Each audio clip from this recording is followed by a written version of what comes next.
program this morning with the third session on ocean risks to human health.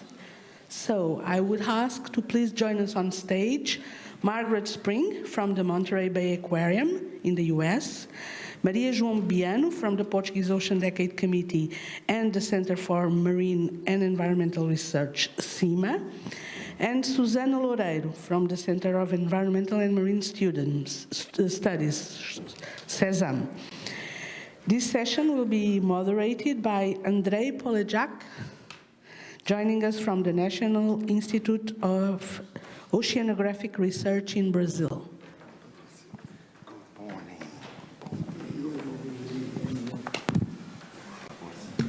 Oops, I've lost the, okay. All right.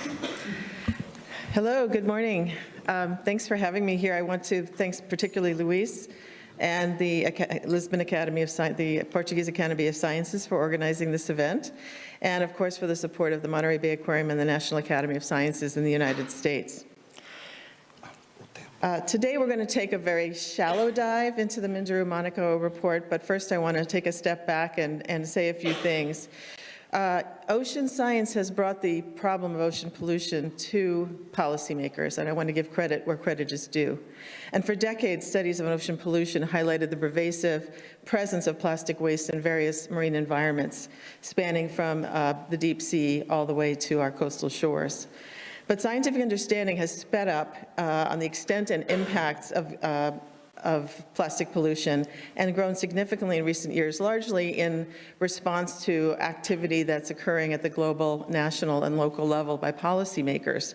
And just these reports, I'm just giving you an example of some of the reports that have come out only in the last 5 years, some of which I've been involved with, and one of them is the, how do I do this? I don't have this. This National Academies report and this UN UNEP report are comprehensive reports on the problem of plastic waste that many of us were not aware of. We were aware of marine debris. But these are very comprehensive reports. Ours was on the US role, and I chaired that report. And then UNEP organized this peer-reviewed report here, and this delved into ocean health as well. But this next report that I was also involved with, and Hervé Raps also is a co-author, but also a co-funder of this Minderoo-Monaco report on plastics in human health. It was funded by the Boston College, Minderoo Foundation of Australia, and the Centre Scientifique de Monaco. And on the right, you'll see a number of materials brought together of summaries for policymakers that were done more in the context of in the negotiations. And so the International Science Council, I chair the expert group for plastic pollution.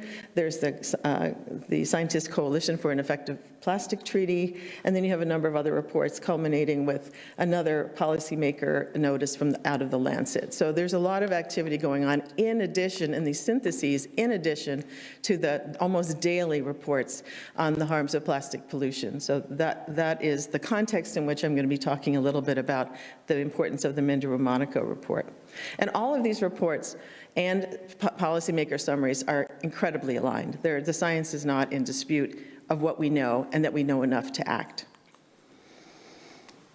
So going back in time, and this 2020 paper, Human Health and Ocean Pollution, was the genesis of the Minderoo-Monaco report. It had many of the same authors, many of them taken from the oceans and human health community, but also ethicists and policymakers. And I'm a policy expert, I'm not a scientific expert. And so they brought many different types of people together, but physicians in particular were part of this. And you see that the delving into this issue, you can see all the different kinds of pollution that are harmful to human health and ocean health. But also it caused this group to think hard about the opportunity to talk about plastic pollution specifically. And so this is one of the visuals from the Minderoo-Monaco report. I will say this is a very substantial document. Yeah, I urge you to read through it. I'm going to take a light touch on this. But the report confirmed, and the significance of this report is that it actually covered the harms from production, use, and disposal. Most of us have been operating in this space, but we really went deep into what is production of plastic, what's in plastic, how is it made, how does it harm people and the environment, and then use, which we hadn't thought about as much before, which is what's released during use, and then, of course, disposal and even management. So that was the opportunity that this report gave us to look very, very hard into these issues. It confirmed that the environmental and human health impacts from plastic production, use, and disposal are worsening, driven by accelerating growth in plastic production and plastics persistence. And because most of these plastics do not biodegrade in the environment or break down into their constituent elements, they can persist for decades in salt and fresh water, on land and in living organisms. And as a result, about at least 80% by weight of all plastic ever made is still in the environment, which is incredible. And here are the ways that plastic pollution enters the ocean. It comes in many ways. The ultimate destination, the ocean is the ultimate sink. Transport by rivers, atmospheric deposition, waste and gear discarded at sea, and emissions and leakage, including from waste management systems. So even if you have a waste management system, it doesn't contain all of the plastic that you could have. And this is both microplastics and macroplastics. The report also described how marine plastic pollution endangers the marine environment and ocean ecosystems from macro and micro nanoplastics, as well as chemicals of concern. And chemicals of concern is an issue that has really exploded in the public and in the policymakers' minds, particularly at the global level, but also in governments around the world. And such linkages, so it also identified many key gaps in knowledge, but it really tells you that, that there's an intimate connection between the distribution and into the food chain and into exposure, and very interesting interactions that are still being studied today. But the linkages here really across human, animal, and ecosystem health require close collaboration, communication, and coordination across different sectors. And this is aligned with taking the One Health approach, which we've talked about before yesterday, and I just wanted to acknowledge that. And this is trying to pull out from this report what the ocean and the human health pieces are. Here are some examples of the direct and indirect exposure and human health impacts, focusing on plastic, chemicals, and persistent organic pollutants that are in marine animals and humans.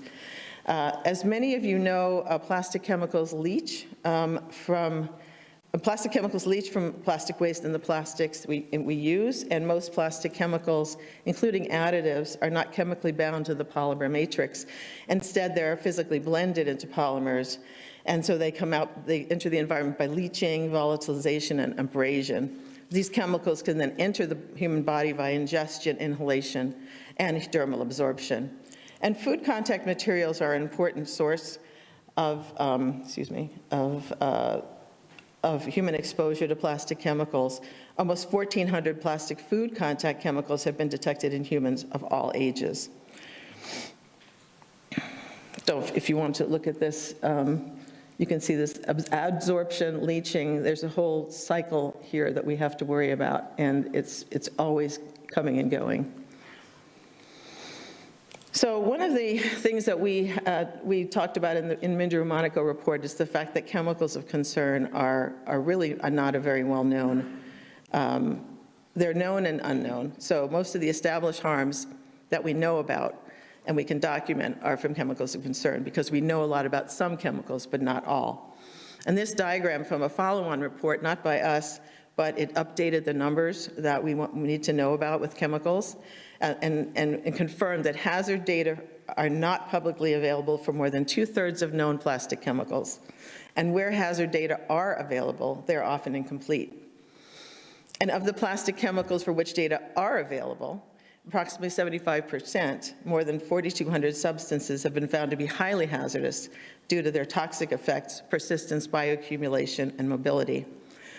Almost 1,500 of these chemicals are carcinogenic, mutagenic, are toxic to reproduction. More than 1,700 are toxic to specific organs, such as the liver. Of these chemicals are endocrine disruptors recognized in the EU, and more than 1,800 have been shown to be released from plastics with a high potential for human exposure. And for a closer look, here is just a depiction of some of the best-known chemical additives. These are certainly not all of them. This is from the Plastic Health Aware Dashboard, also supported by the Minderoo Foundation and Boston College, that really dive deep into the evidence. And this is and so you can, the QR code is a place you can access this. It's probably not known to many people, but it's quite a feat of effort and worth looking at. So there's so much more to say about the Minderoo-Monaco report, but I have 7 minutes. So here's the question: what can we do about this, and why are we talking about it here today? So first, there are gaps, and there are some opportunities for continuing synthesis and collaboration across sectors, and we talked about that yesterday, and to getting to the pathways and impacts of plastic pollution. But the critical issue is translating this understanding into effective policy measures and other interventions.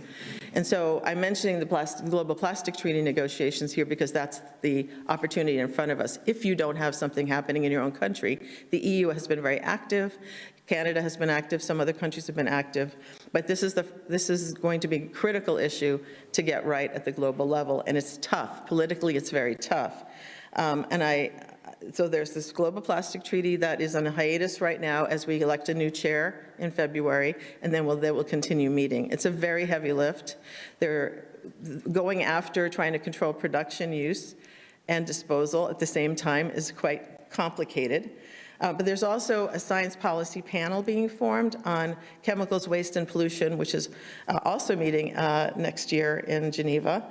And that is an area which you would identify as somewhat of a IPBES without an attachment to a treaty. It's very broad, and it's only beginning. And so there's a lot of, the opportunity for this group is to actually do long-range projections of what's happening in all these areas, which is quite vast. But the broader scientific community has a critical role to play, including the UN decade. And I wanted to mention that I did see that the International Scientific Committee's message at this year's One Ocean Science Conference was good. It really talked about the problems of plastic pollution, the need to control production, to address chemicals of concern, to ensure safety of substitutes, all those things that we want to do. But there really was not explicit to human health. Human health was missing in that message. And there's a really good opportunity for this group, I think, to update that call to action. And there's so much more to be done. And I'll just point out here that there's a huge area of work here that's still going to be a topic of negotiation. Many countries are pushing very hard for this to be a health treaty, as well as addressing chemicals and polymers of concern and defining what's problematic. The political issues are around the production and cap limits, but there are so many places for science to advise. And one thing to say is when this treaty is completed, it's only the beginning. And most of the decisions on what are the criteria that are important, what are the scientific information we need to act on, how do we deal with this issue, is going to be done afterwards. And so having a science body and a process for independent science advice is going to be important too. So these are all, but there's awareness, education, research, all of these are bundled up in this massive treaty document, and it will take a little bit of time. So in closing, I would say that there's so much opportunity, and I'm really pleased to see this group come together. What's evolving out of this is the need for an ongoing picture of what's happening on health and plastics. And Hervé Raps will be doing a lunchtime seminar. His keynote will be on the Lancet Countdown on Health and Plastics, which will try and provide that annual spotlight on what's happening to absorb a lot of information. So lots more to be done. This is just an opening appetizer for talking about this in the future. Thank you very much. Thank you, Margaret. And I know it is kind of tricky to do the whole plastic treaty plus hazards in 7 minutes. So thank you very much for that comprehensive talk.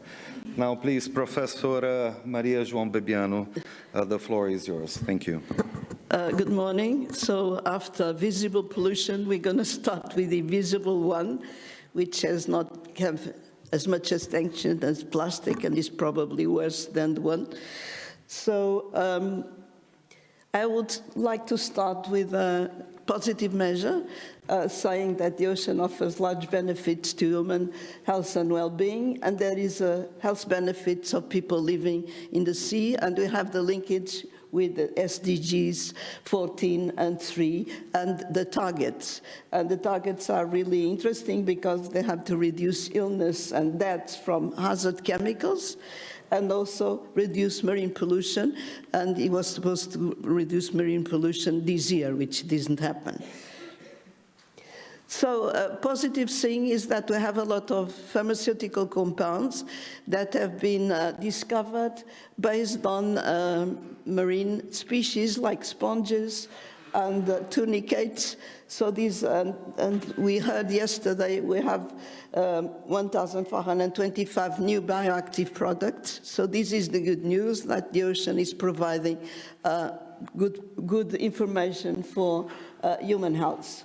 And probably these trademarks, they're only for you to have an idea, but you have a lot of treatments which are important, either cancer, herpes, and a lot of things. But unfortunately, due to the increase of population and also the increase of age of the population, and also the fact that we have a lot of people living near the coast and in mega cities, the ocean has been deteriorating over the last 50 years. And also the urbanization on the coast has direct problems. And also cancer patients are supposed to increase in the future.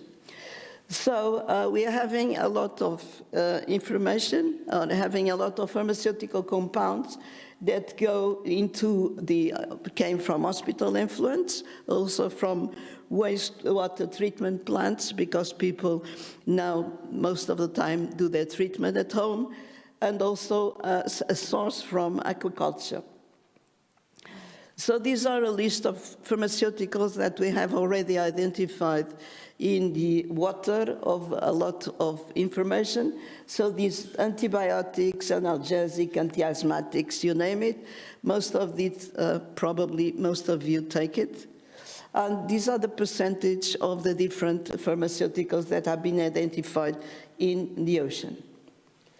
Once in the ocean, these chemicals could be absorbed, incorporated, transformed, accumulated, or end up in the sediments, and they are found everywhere, in the open ocean and in coastal waters. So this is important because there's always a lot of chemicals that end up in the sediments. The World Ocean Assessment of the United Nations identified data until 2017 that these are the distribution of antibiotics in the ocean. And as a result, we are having antibiotic-resistant bacteria and genes in the ocean as much as we're having hospitals. So this is something that you need to be related. And new information, recent, so this adding a lot more antibiotics on this new World Ocean Assessment that was approved last week. You have concentrations very high in certain areas, like the Western Europe, East Asian and African, and the Mediterranean and Southeast Asian coast are considered hotspots of pharmaceutical compounds at the present.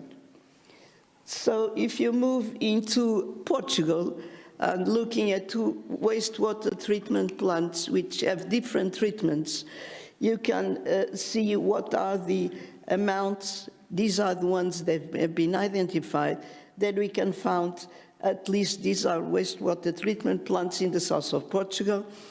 And I highlighted diclofenac, so I don't know whether you know what the diclofenac is. This is Voltaren, probably people know a lot better what's Voltaren, and this is considered by the European Union a problem. They have already established an environmental quality standard for that. So the levels are very high. And we can now know what the doctors are prescribing in Portugal by analyzing the seawater. And for those who know the areas, we are in the border, which is Rio Guadiana, which is there, is a whole population, less touristic, and you have painkillers and problem like that. And if you go to this area, which is more touristic area, Prozac is the major issue. So here you can have several information that could be interesting, but it will cause a lot of troubles. Because Prozac, for instance, when these accumulated by muscles which people eat, they transform, Prozac is fluoxetine, is a chemical, and they transform into a more toxic compound when it's with time when accumulated in muscles. So, and then we eat them, and you can think about what's going on. Another issue it's probably not very many taken care of is anti-cancer drugs.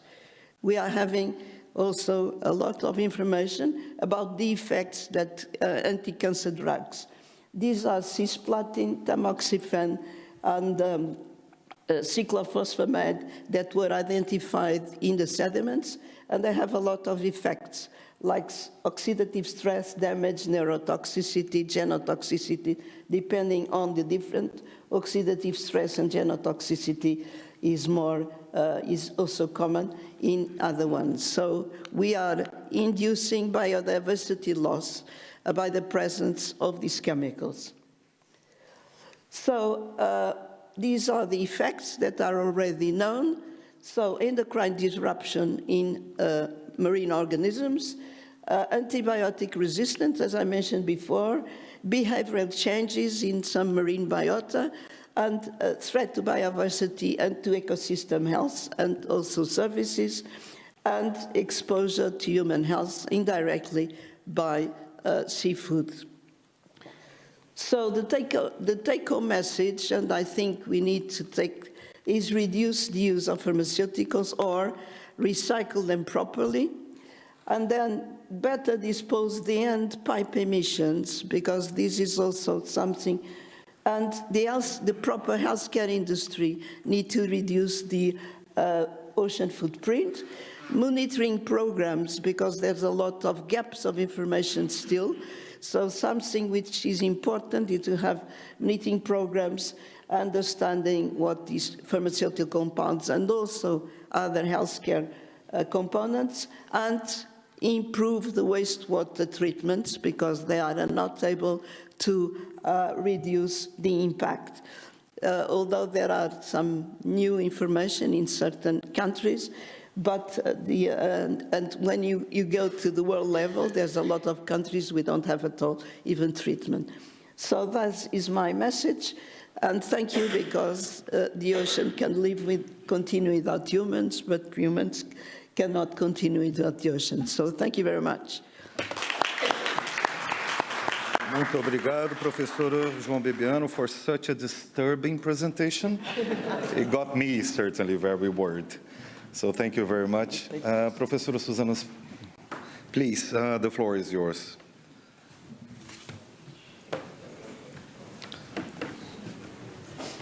Thank you. So good morning, everyone. First, I would like to thank Luís for the invitation to be here and congratulate you and all the team for this very nice conference. It has been yesterday a very pleasant day, and I believe that today it will continue like that. So my presentation here is linked with several aspects that were already mentioned yesterday. So as it was discussed here, Portugal follows a Mediterranean diet rich in fruits, vegetables, olive oil, and supposedly a moderate fish intake. But indeed, our country, Portugal, has a very high and one of the highest per capita fish intake in the EU. So it's beneficial, we know that eating fish is beneficial, but it also brings some concerns because fish carry with them some environmental contaminants that can be bioaccumulated and biomagnified through trophic chains. This is the case of methylmercury, which is known as a very potent neurotoxicant and especially in sensitive life stages, like, for instance, during pregnancy, childhood, and also elder ages. So today I will present you a 10-year longitudinal study that we took in the north center Portugal, and we look at women of reproductive age. We looked at 150 women divided in 3 cohorts, so each of them corresponds to the studies of one of our students. So the first one was conducted by our master student, Ana Alves. Then, after 5 years, followed the PhD study of Magda Henriques, which combined a little bit more on the pregnancy, also looking at men fertility, and Madalena Cabral, she's finishing now the PhD and look at IVF and the interference of mercury. So one of the items or samples that we took was the hair of women and also men, mainly because it's a reference for the daily intake of methylmercury. And we focus on the EPA threshold, which is 1 ppm, more conservative than the World Health Organization, which is around 2.5 ppm, but varies a little bit depending on the group that we are looking at. So these are our results regarding the 150 women. As you can see in this graph, the 1 ppm is highlighted with a red dashed line, and we can see all that cloud divided per study, but one output that we can drive is that 38% of our women showed levels of mercury above 1 ppm. And here in this map you can see the distribution where we looked at some samples and the women where they were coming from. So looking at the first study that we did, besides the hair, we also collected a placenta and the umbilical cord.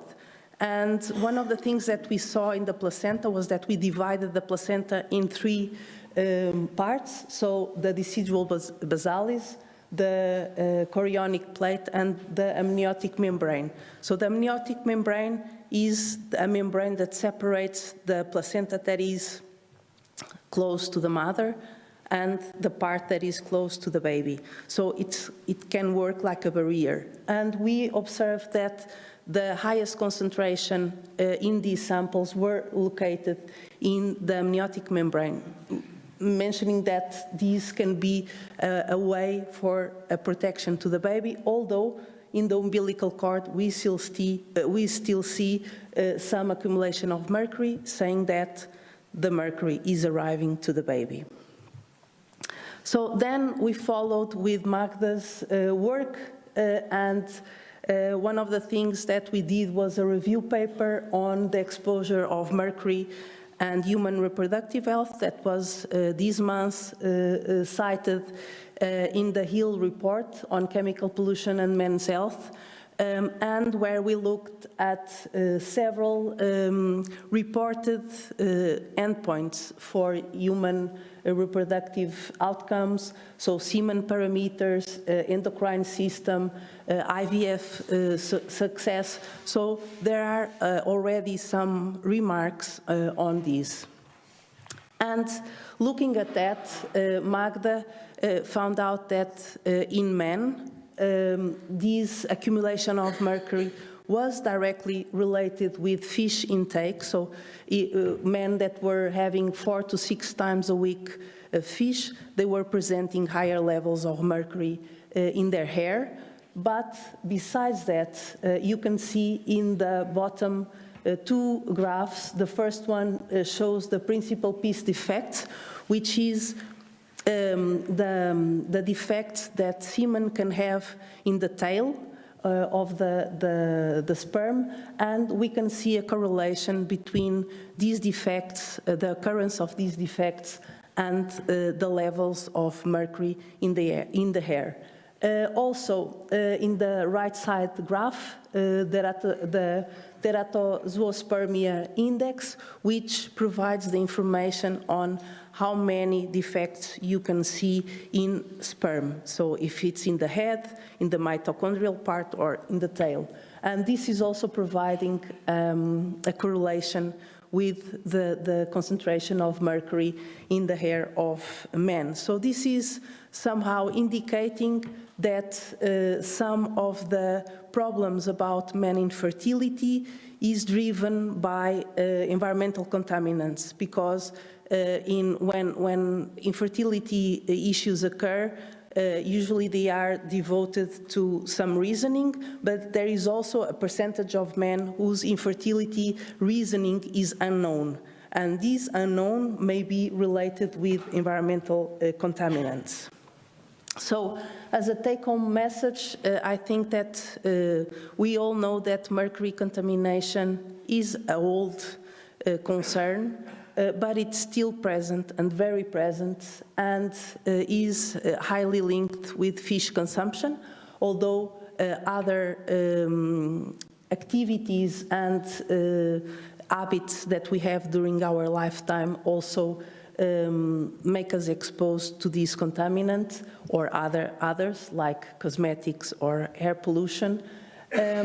During these last years, I figured out that, at least here in Portugal, the ministries that we have, they do not communicate very well between them. So there are some ministries that are aware of these problems, but there are others that are not. And one of the things that I notice is that nutrition and, for instance, data from IPMA are not in accordance. So you can find some high-top predator fish in the nutritional reports for children that are in the first years of school, which is not adequate, but it seems that there is a lack of communication.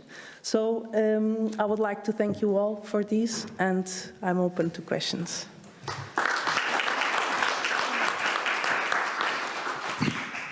I thank you very much, Susanna, and I've never been happier to be bald, because that means that without hair, no mercury, right? So I'd like to thank you all three, because this is a very interesting panel. As you see, this is very gender imbalanced, and I'm super happy with this. It's balanced. It is unbalanced for the greater good. And on that, before I open the questions to the floor, I would like me to ask one message from each. Because in Brazil right now, me together with my Brazilian colleagues present here, we are trying to figure out a One Blue Health program. What would be the intersection between animal, human, and environmental health for the ocean? And with all that expertise that we just saw from your expertise, what would be your suggestion to tackle this program? May we start with Margaret, please, very briefly.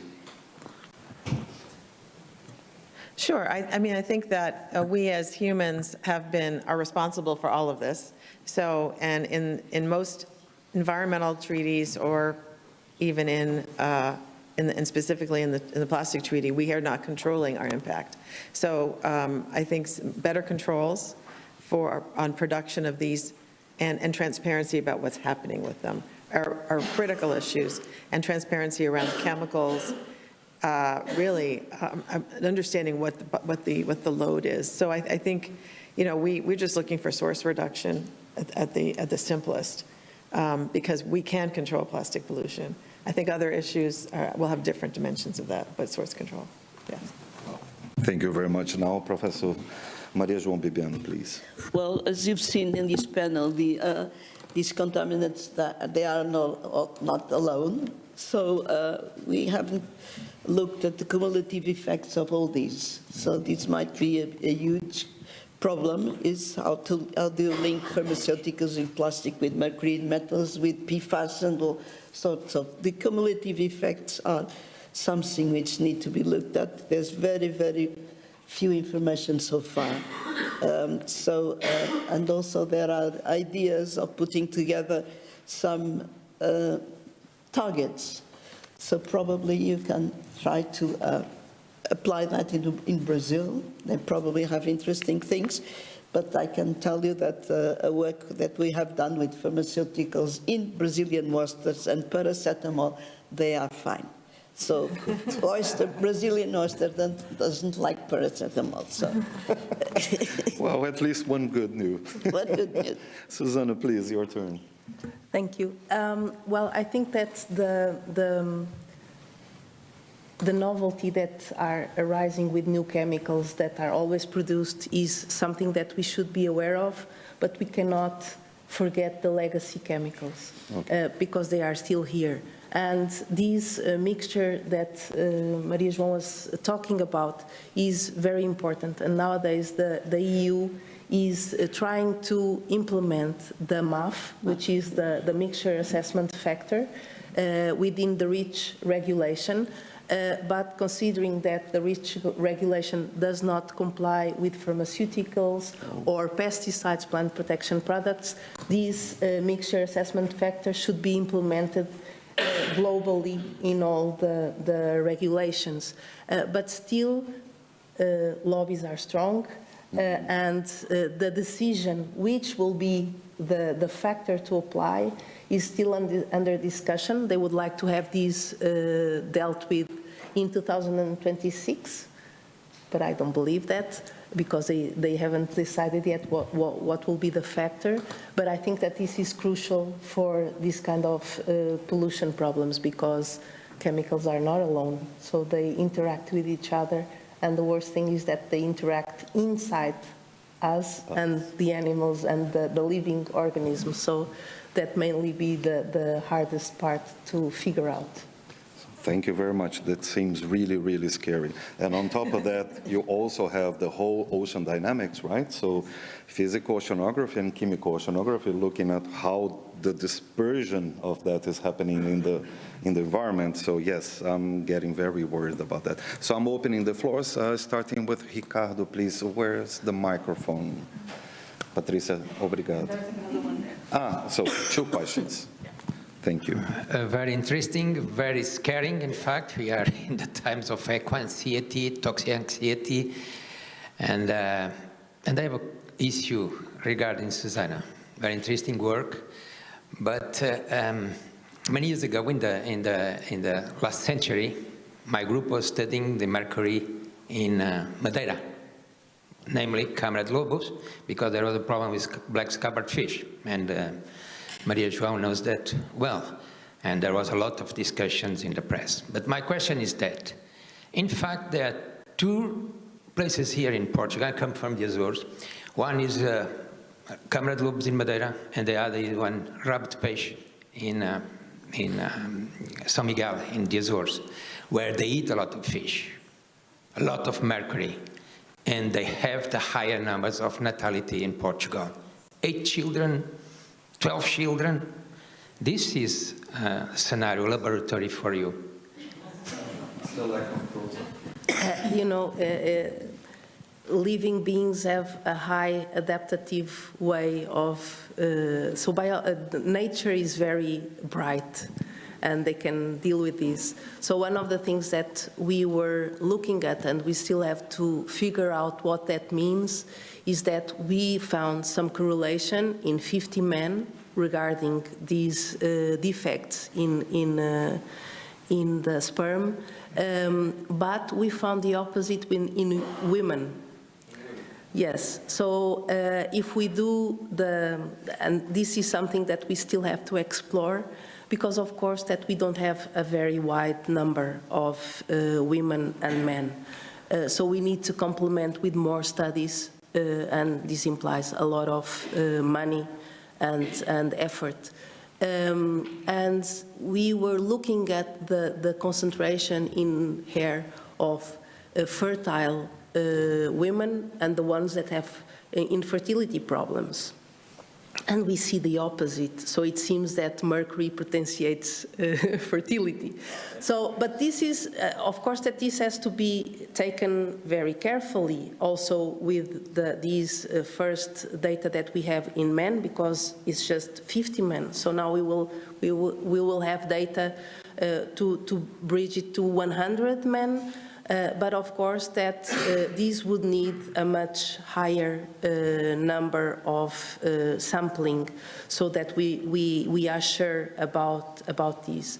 And of course that sometimes in these populations they have also other specificities in terms of, I would not like to enter into these details, into practices to make babies. So the periodicity of that is much higher than in big cities. So that also implements the probability to get a baby. So the problem is. Yes, yes. So, but the issue here is also to look at the babies. So, and maybe there you can have a strong correlation with other aspects of neurotoxicity in those populations, because I know that they are. So okay, they make it, yes. Very well. Not very well, because then the output sometimes brings a lot of neurological problems. Oh. And these kind of populations are also very well known by that. Yeah. Yes, yes. And inbreeding as well, right? Yes, yes, yes. So the other question there, please. Thank you very much. All the presentations were very interesting.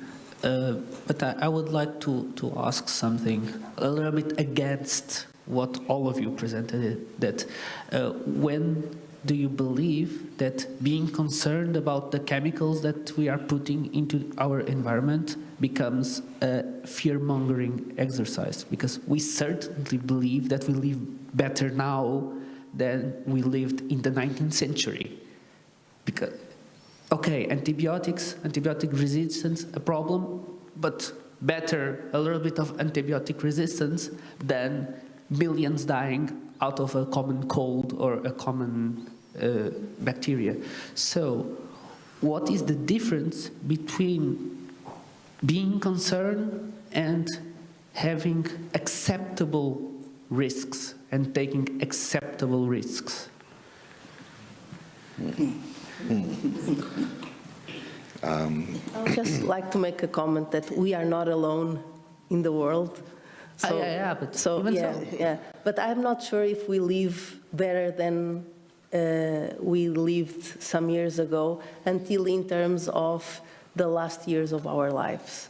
So we expanded so much that I'm not sure about that. In the beginning, yes, in the beginning of life, talk maybe. About 30% death rate below 5 years old, and I don't think that anyone wants that. And many other things, like the mortality rates were absolutely insane 100 years ago, just because we didn't have antibiotics. But now we have the other problem. But even so, even if we consider that some people might say whatever in regards to that, but what are acceptable risks? Because everything can be toxic. If we drink 20 liters of, that's the typical example, if we drink 20 liters of water per day, we die because it's toxic. What is the acceptable levels of risks that we may take to develop our societies?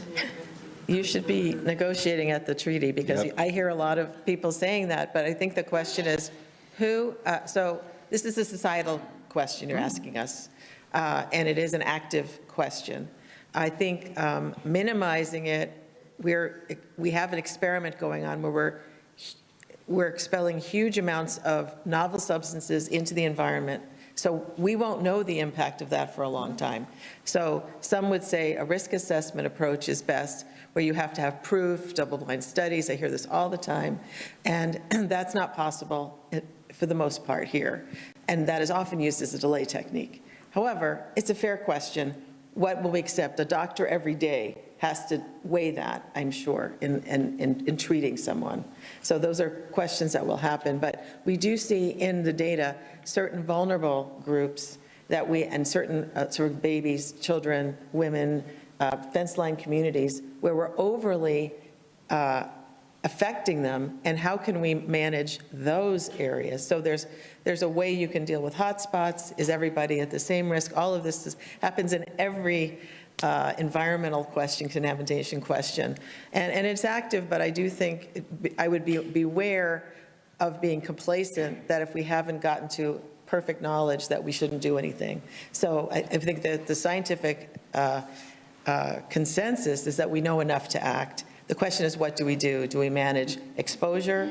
And can we bring down toxicity? You know, all those questions are on the table. But I think, you know, is it more dangerous to get in a plane or a car? You know, all those questions come up, all the comparative risk. And that's all part of the societal conversation. But I think we know enough. And that's what I would say about that. Thank you. And since we are over time, just to leave that, because that would be the same argument for climate change, for biodiversity loss, for pretty much any of the societal problems that we are living right now. So it is a matter of understanding the limits and the thresholds that we need to apply right now. And for that, we need much more scientific evidence, which is much gathered in this room. So that scientific evidence should be like the beam of information that should guide our decisions, future decisions. So with that, I would like to thank very much Margaret, Professor Maria Bibiano, and also Susanna for this spectacular talk, which made me much more concerned than before. So thank you very much.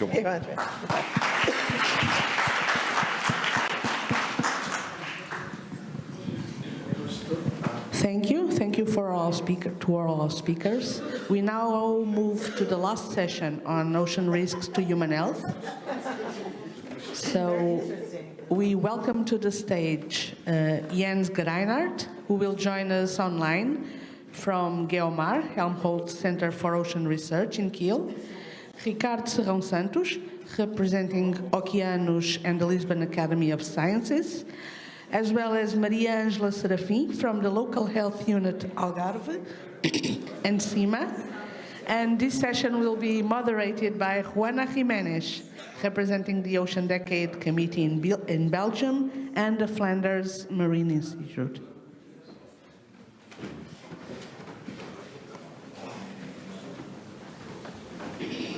No moderator?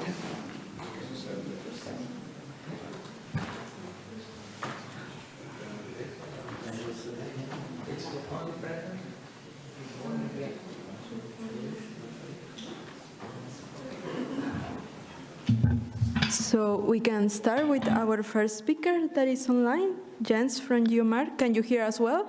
Yeah, I can hear you. Can you hear me? I'm just waiting for the command, so to say, that I start. Can you hear me? Maybe somebody raises his finger. Yes, we can hear you well.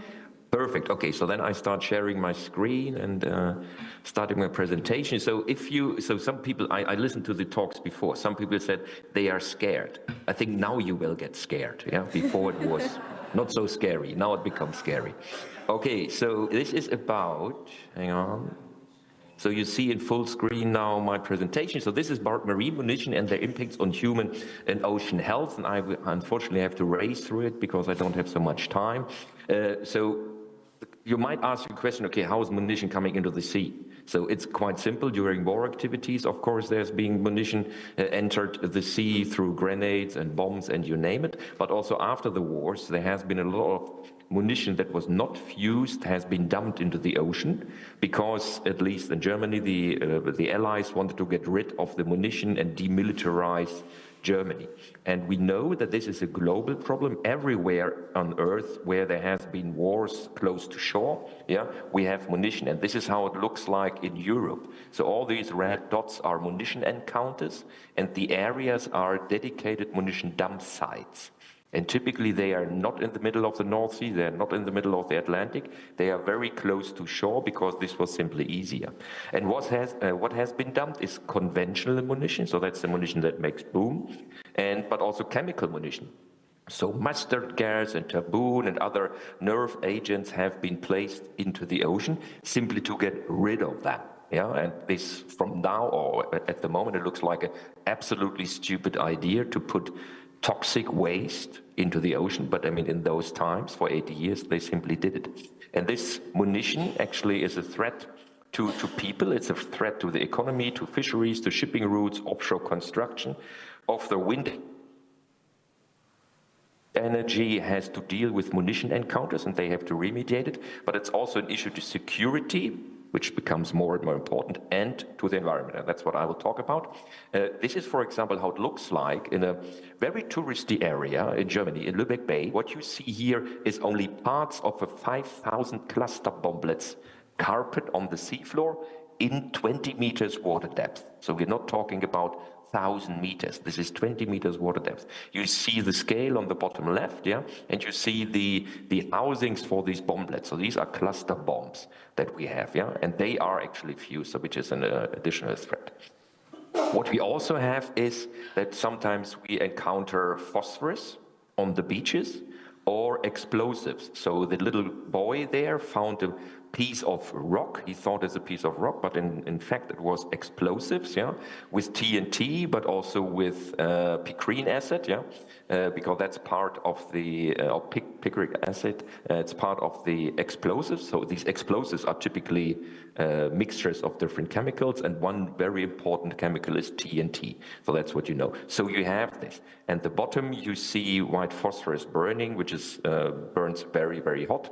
Yeah, and if you put it in your pocket, it gets dry, and above 18 degrees, it simply starts immediately to ignite. So this is a real threat to the people living close to shores where you have munition dump sites.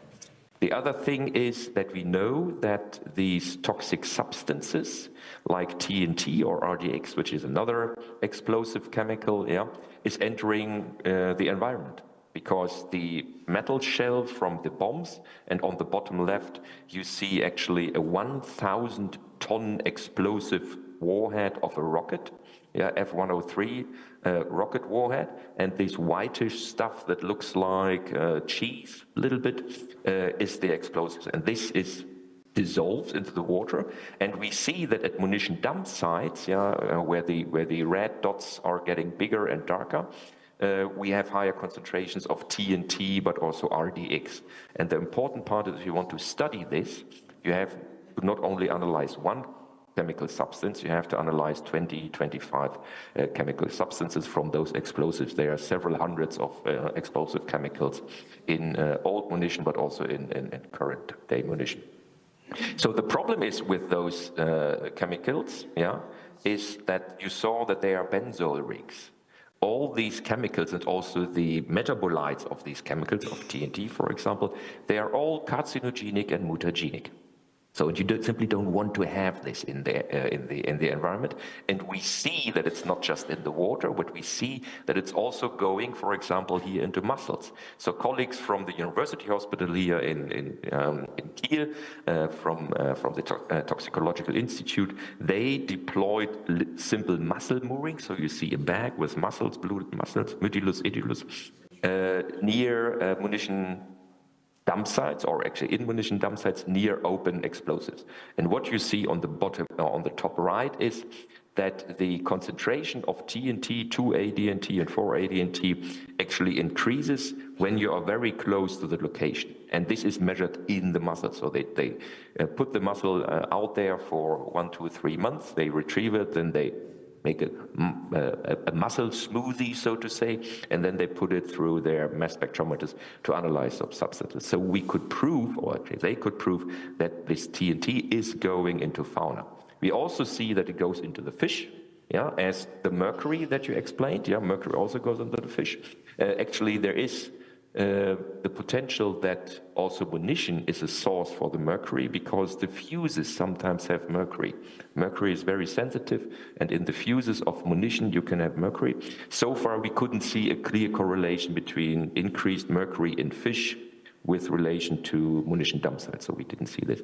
But what you see here is that depending on where you are in the area, whether you are working, for example, in the area A, B, C, yeah, we can detect 4 ADNT, 2 ADNT in the urine or in the bile of the fish, yeah, and we see that the concentrations are sometimes above or below the limit of detection. So LOD is limit of detection, LOQ is limit of quantification, yeah.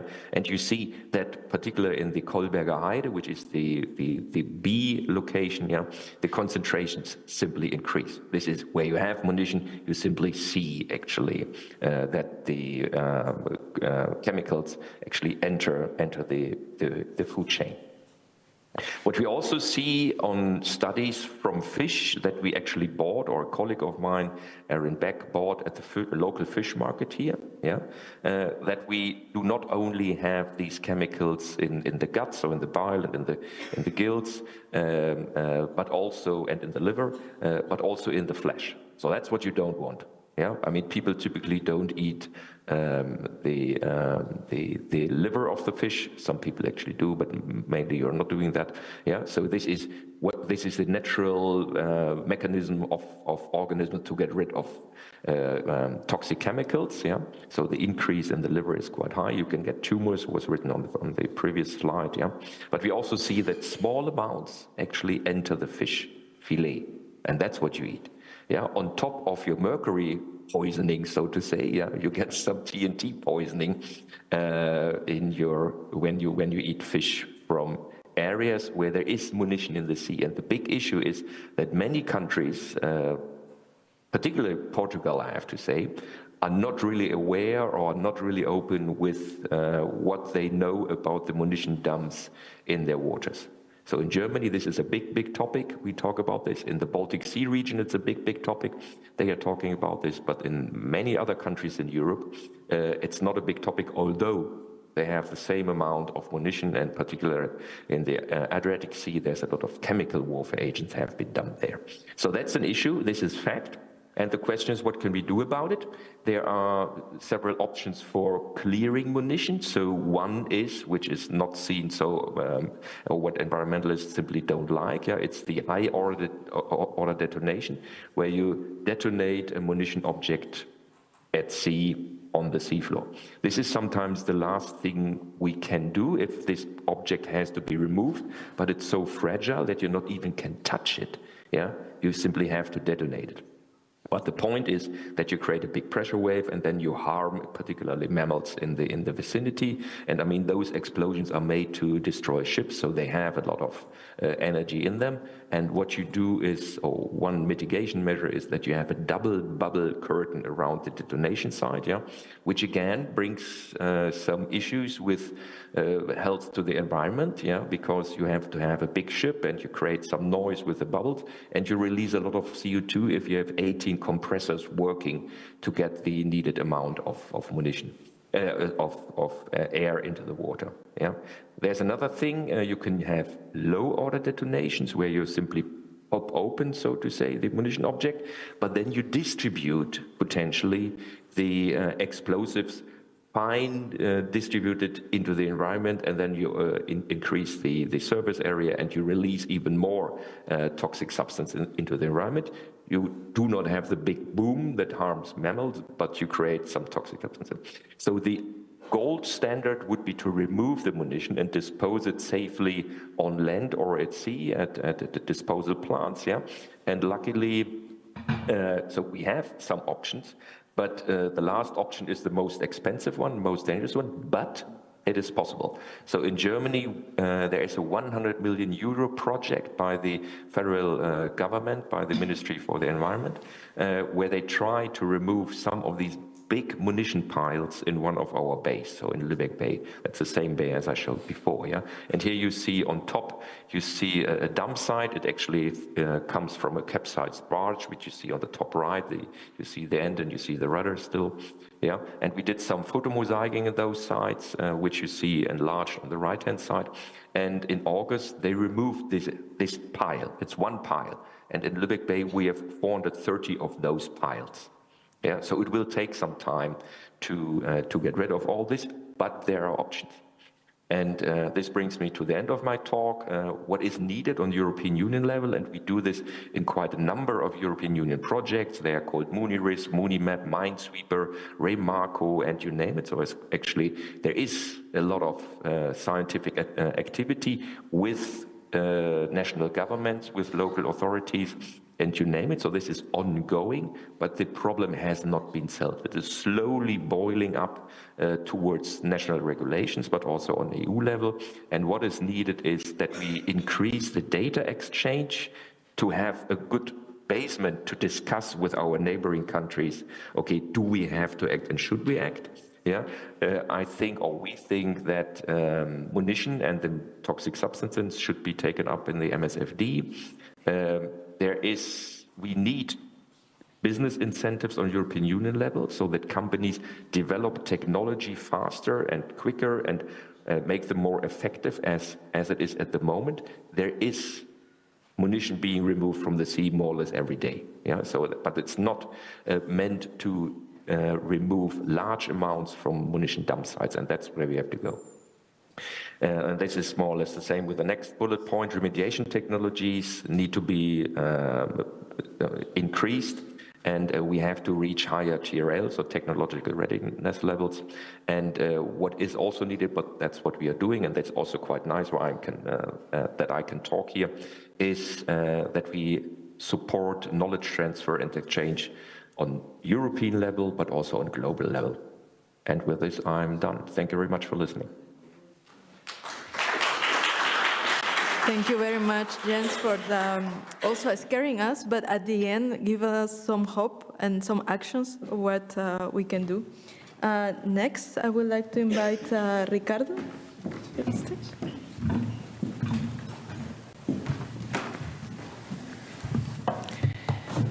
Hello, it's a pleasure to be here. I have slides.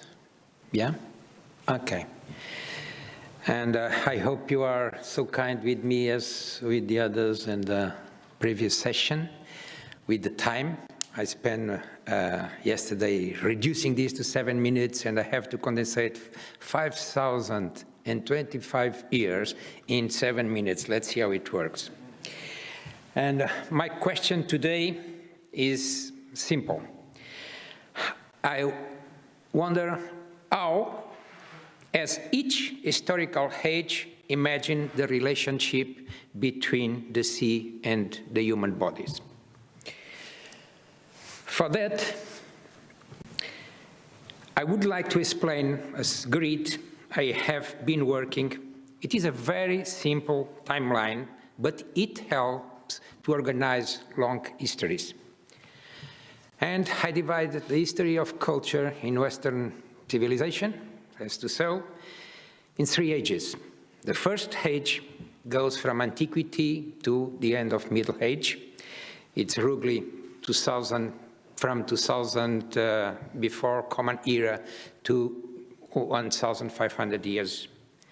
In this long period, the sea appears above all as a threat to the order of bodies. And the second age, which begins in 1,500, is also the beginning of the modern era and goes to the end of the 20th century.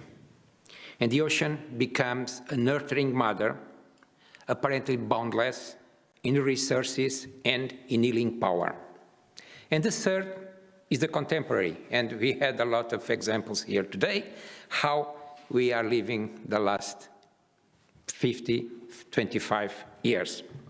The current period we enter in an age in which we recognize that ocean and human health are in risk. In the first age, The sea is fundamentally hostile to life and to order of the bodies. The ancient texts describe creation as a victory over a monstrous ocean. In the Hebrew Bible, the primordial deep, theon, is both origin and threat, and this must be kept in bounds by God, who defeats Leviathan and other boundary monsters. And in those times, and the whole tests, if the water crosses their limits, bodies and societies fall in chaos. In the Greek philosophy, that radicalizes this.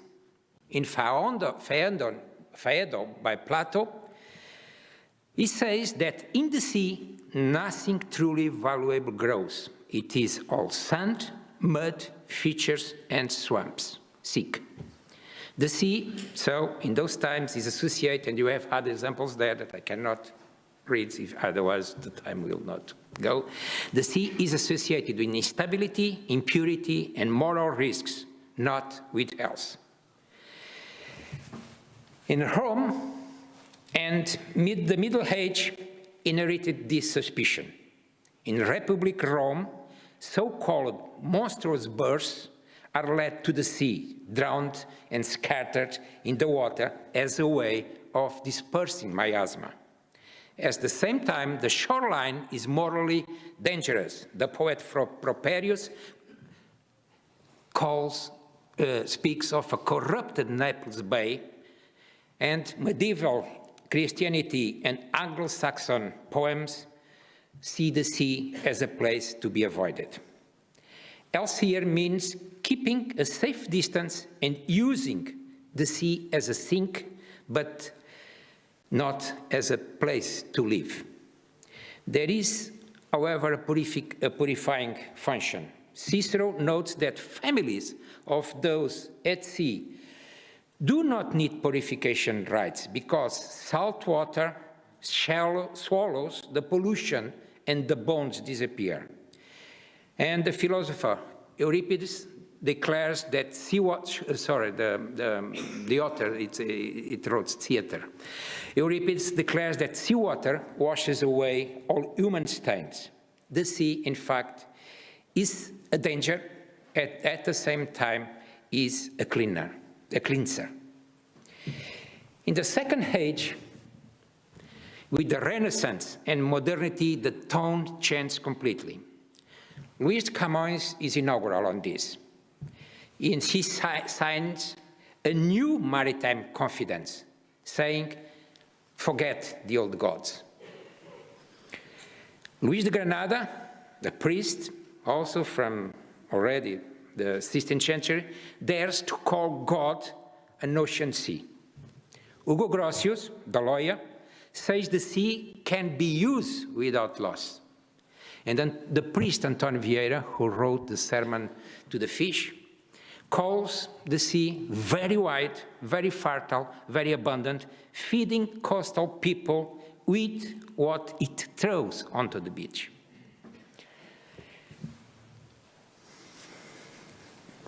This new confidence quickly enters medicine. From the 17th and 18th century onwards, physicians promote immersion in the sea and even drinking seawater for glandular diseases, while others recommend sea voyage, particularly for consumption or tuberculosis. The coast starts, in fact, to function as a clinic in the open air. In the 19th century, the sea cure expands dramatically. European doctors prescribe seaside stays for a whole spectrum of illnesses, with particular emphasis on lung disease. The great writer, philosopher, statesman, Jules Michelet, the French, described marine plants rich in sugars and iodine-bearing tissues that save tired chests. And popular engravings show Margat, Brighton, or Biarritz, or we could also say Cascais, as a place where one grows not only to play, but also to heal. In the 20th century, sanatoria, combining sun and sea, multiply along Atlantic and Baltic coasts. The writer and philosopher Romain Rolland's notion of an oceanic feeling, a sense of boundless connection with the ocean, adds a psychological and spiritual layer to this medical practice. Scientific reviews of drugs from the sea treat the ocean as a vast pharmacopoeia, a source of compounds with anti-cancer, anti-infective, or anti-inflammatory potential. And the sea now functions as both clinic and pharmacology, but the same optimism as a coast. The idea of an inexhaustible sea that covers the 20th century, legitimate industrialization, hydrocarbon extraction, overfishing, and the discharge of wastes. The Sea of Cure quietly became a notion of exposure. In the third age of the ocean, that's the contemporary times, fear of the sea returns, although in a different register. It is not any longer the fear of Leviathan that we find in the Bible. It is the cold, clinical fear of the graphs and the statistics that you have seen here today. The ocean is warming, is acidifying, is losing oxygen, and is rising. These processes enter our bodies, as you have seen here today, through marine aerosols, food and sea, heat stress and flood risks and medicines. Biological pollution changes with warm waters, so these two factors combine. Harmful algal blooms close beaches and shellfish areas. Vibrios, we have seen yesterday, and other pathogens proliferate in the waters. Chemical pollution becomes chronic, and a wide range of persistent compounds circulate in coastal systems and re-enter the human bodies. We see today and yesterday plastic fragments fragmented into micro and nanoplastics that infiltrate the tissues and carry contaminants and microbes. This is a kind of some philosophers call the transcorporality, a new concept in the 21st century. The issue is not only environmental, it becomes metabolic and immunological. And at the same time, our emotional landscapes also shifts.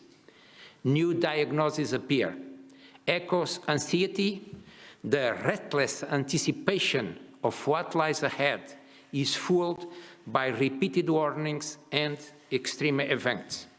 Solastalgia, the pain of seeing one's home becoming something else, the beach receding, the rivers salting the well, the coastline armored, the house destroyed, or even ecological grief. When we mourn the species, the loss of biodiversity, coastal occupations and ways of life that vanish, is particularly acute in communities that depend on the ocean. Alarm is also scared in red flags, closure notice all the time, toxic episodes in beach diaries, heat warnings, and red tides. At the same time, we are learning to read the sea as a clinical body, with indicators and lesions. Science reminds us that in humans, consumption and contaminated shellfish can cause neurological and development problems. That was today well repeated. Reproductive and gastrointestinal disorders appear, microplastics, pharmaceutical residues, and antibiotic resistance in coastal waters are common. And to conclude, so from primordial cows to seaside resorts and to exo-anxiety, the sea, in fact, mirrors our changing ideas of what it means to be healthy. Foundation fear treated the ocean as an enemy of the bodies, but also as a purifier of the miasmas. Modernity transformed it in a nurturing and healing space, a kind of seaside clinic that we have in our coasts, and also a nurturing storehouse when we were classifying the sea as inexhaustible in resources. Our present moment confronts us with a more complex picture, where climate change, pollution, and mental health intertwined. Reading oceans and human health through this grid of 3H helps us to see that the health of the ocean and our health are inseparable, and caring for one is inevitably caring for the other. Thank you very much. Thank you very much, Ricardo. And with almost, please, Maria.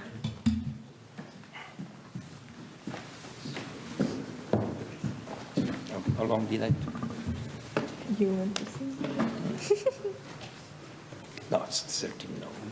Let's go.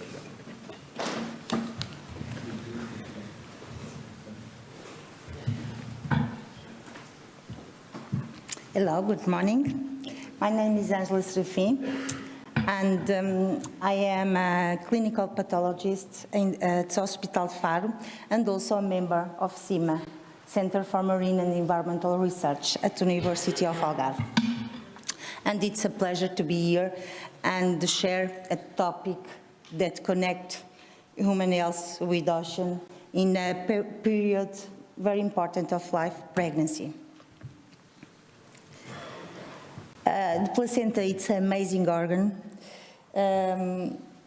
It protects the fetus, but also records the environmental exposures to the mother. So when we analyze the placenta, we can see what the mother and the baby were exposed to. In recent years, the impact of marine contaminants on human health has become more evident. Many pollutants that enter in the environment return to us through the food chain. In fact, we eat fish, seafoods, and sea salt. All of them can be sources of microplastics, heavy metals, and persistent organic pollutants. In our work carried out at CIMA, at the University of Algarve, with collaboration of Hospital Faro, we intend to answer a simple but important question: which marine contaminants can reach the human placenta? To address this, we collected and analyzed placentas from pregnant women. After delivery, we quantified the contaminants in these samples from different areas of Algarve, and this gave us a clear picture of maternal fetal exposure to marine pollutants. We focus on three main groups of contaminants: microplastics and their additives, heavy metals, and persistent organic pollutants. Starting with the microplastics, some studies have already shown that these compounds can be found in placenta. In our study, we analyzed chemical additives such as bisphenol A, BPA, and other plasticizers. The BPA concentrations were in the same range reported in other countries, and it was present in all placentas, showing a constant environmental exposure. We still don't know the precise effect of these compounds, but we know that microplastics can cause inflammation, oxidative stress, and change biological pathways during pregnancies. Regarding heavy metals, we detect several of them in placenta, including cadmium, lead, nickel, chromium, copper, and zinc. Although the concentrations we found were not very high, they were enough to trigger biological response, like increased lipid peroxidations, higher levels of metallothionein, and reduced activity of halate, an enzyme sensitive to lead. Finally, we identified several persistent organic pollutants in this tissue, like PCB, HCB, and DDE, all able to accumulate in marine organisms and stay in the environment for decades. Like microplastics, these compounds were also found in all samples, showing persistence and bioaccumulations. Besides, they are no endocrine disruptor. So the results shows that the placenta is a sentinel tissue for maternal fetal exposure, revealing a combined exposure to multiple marine-related contaminants. To conclude, the placenta shows that exposure is real, but the full impact is still unclear. More research is essential to explore these effects and ensure better protection during this crucial stage of life. In fact, the ocean and humans are not separate systems. Everything we release into the ocean eventually returns to us. So, if we want healthier babies, we need a cleaner ocean. Thank you. Thank you very much, Maria. And is there any urgent questions from the audience? Yes, the one over the back. Hi, thank you. I have just one question, because you said that because of the heavy metals, you detected higher XY or enzymes that aren't working as they should be. It's not so high. Okay.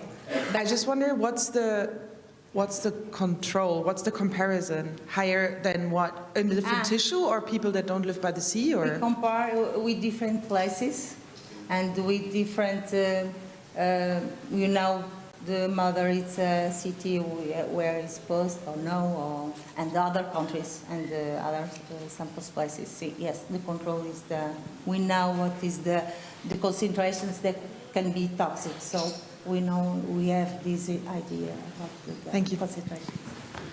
One question over there. Yes.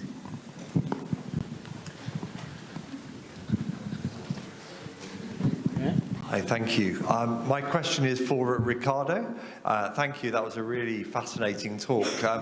But when you talk about that transition from the sort of the Hebrew, Aramaic, you know, Aristotelian sort of view of the world, then you've got medieval Renaissance, etc.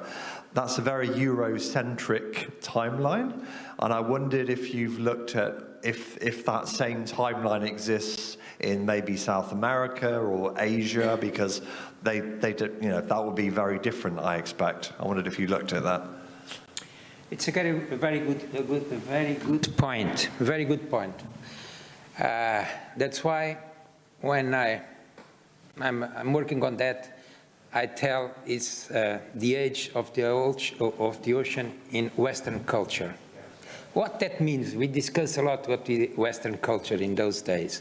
But in fact, I'm not competent on the knowledge of the seas in the classical, in the Pacific or in the ocean. So I constrain to Greece and Mediterranean and Atlantic. You see? That's my backbone, because I'm not competent on other cultures, and it would be too late to get competent. So already a big effort. Thank you, Ricardo. Excellent presentation. But could I respond to Matt's question? When you were presenting that, I was remembering that in the Indian mythology, there is the episode of the churning of the oceans.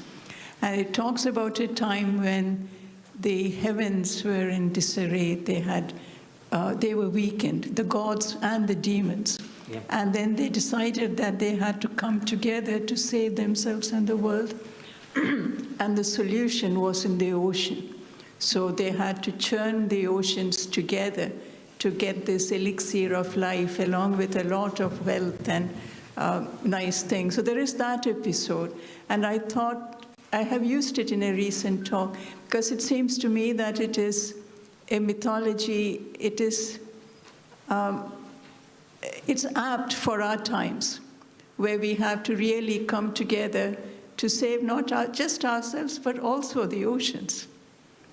Thank you. Yeah, thank you very much.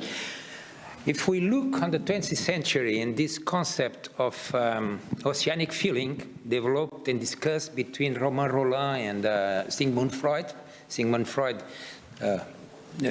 thought it was a kind of ancestral narcissism, but the concept was created by the big influence that Romain Rolland had from India, philosophers, so the immersion in the ocean. And if you look to Thomas Mann, it's the same thing. And Thomas Mann also refers that he's influenced by Indo culture.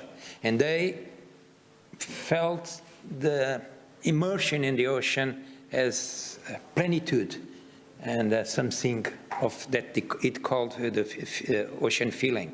Thomas Mann was saying, I love more the sea than I love the sleep. And he had a lot, and he also writes that this was an influence from Indo kind of philosophers. Of course, when I go to the more recent Salman Rushdie and Harun, it's influenced by the Indian literature from the old times. And of course, when we come to the 20th century, everything mixes, and culture is really very, very mixed, and we have to pay attention. But there is a very good book from Abu Falia.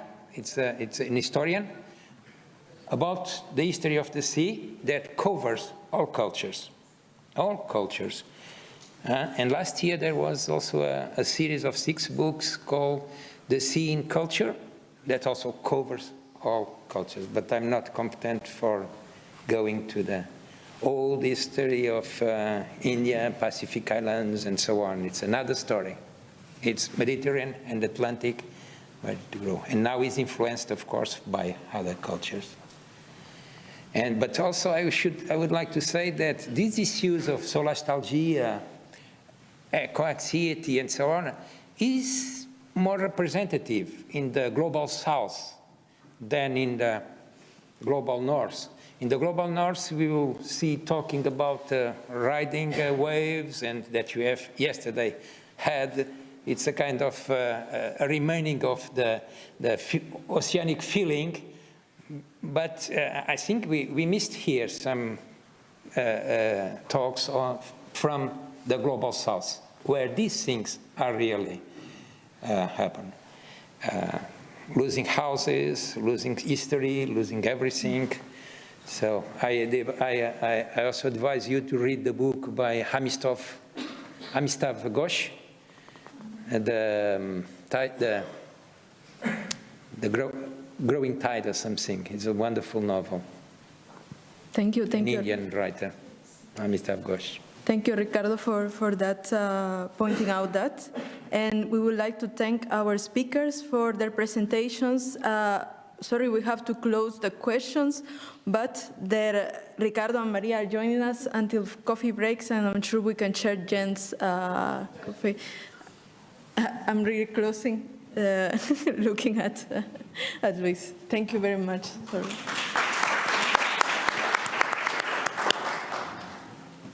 Seems like. Thank you. Our next keynote is Vitor Vasconcelos from the Interdisciplinary Center of Marine and Environmental Research, CIMAR. Vitor, you are welcome to the stage.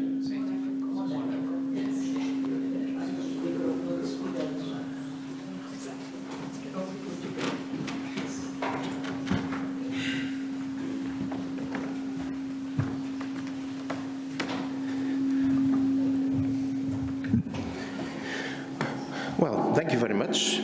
I think there are probably 2 microphones on. Take it up. Only.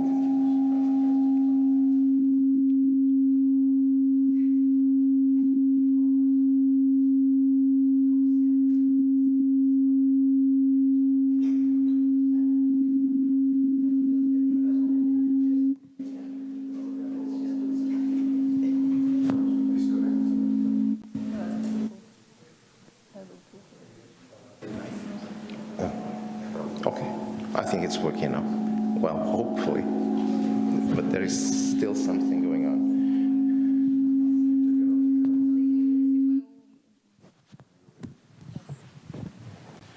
Okay, thank you.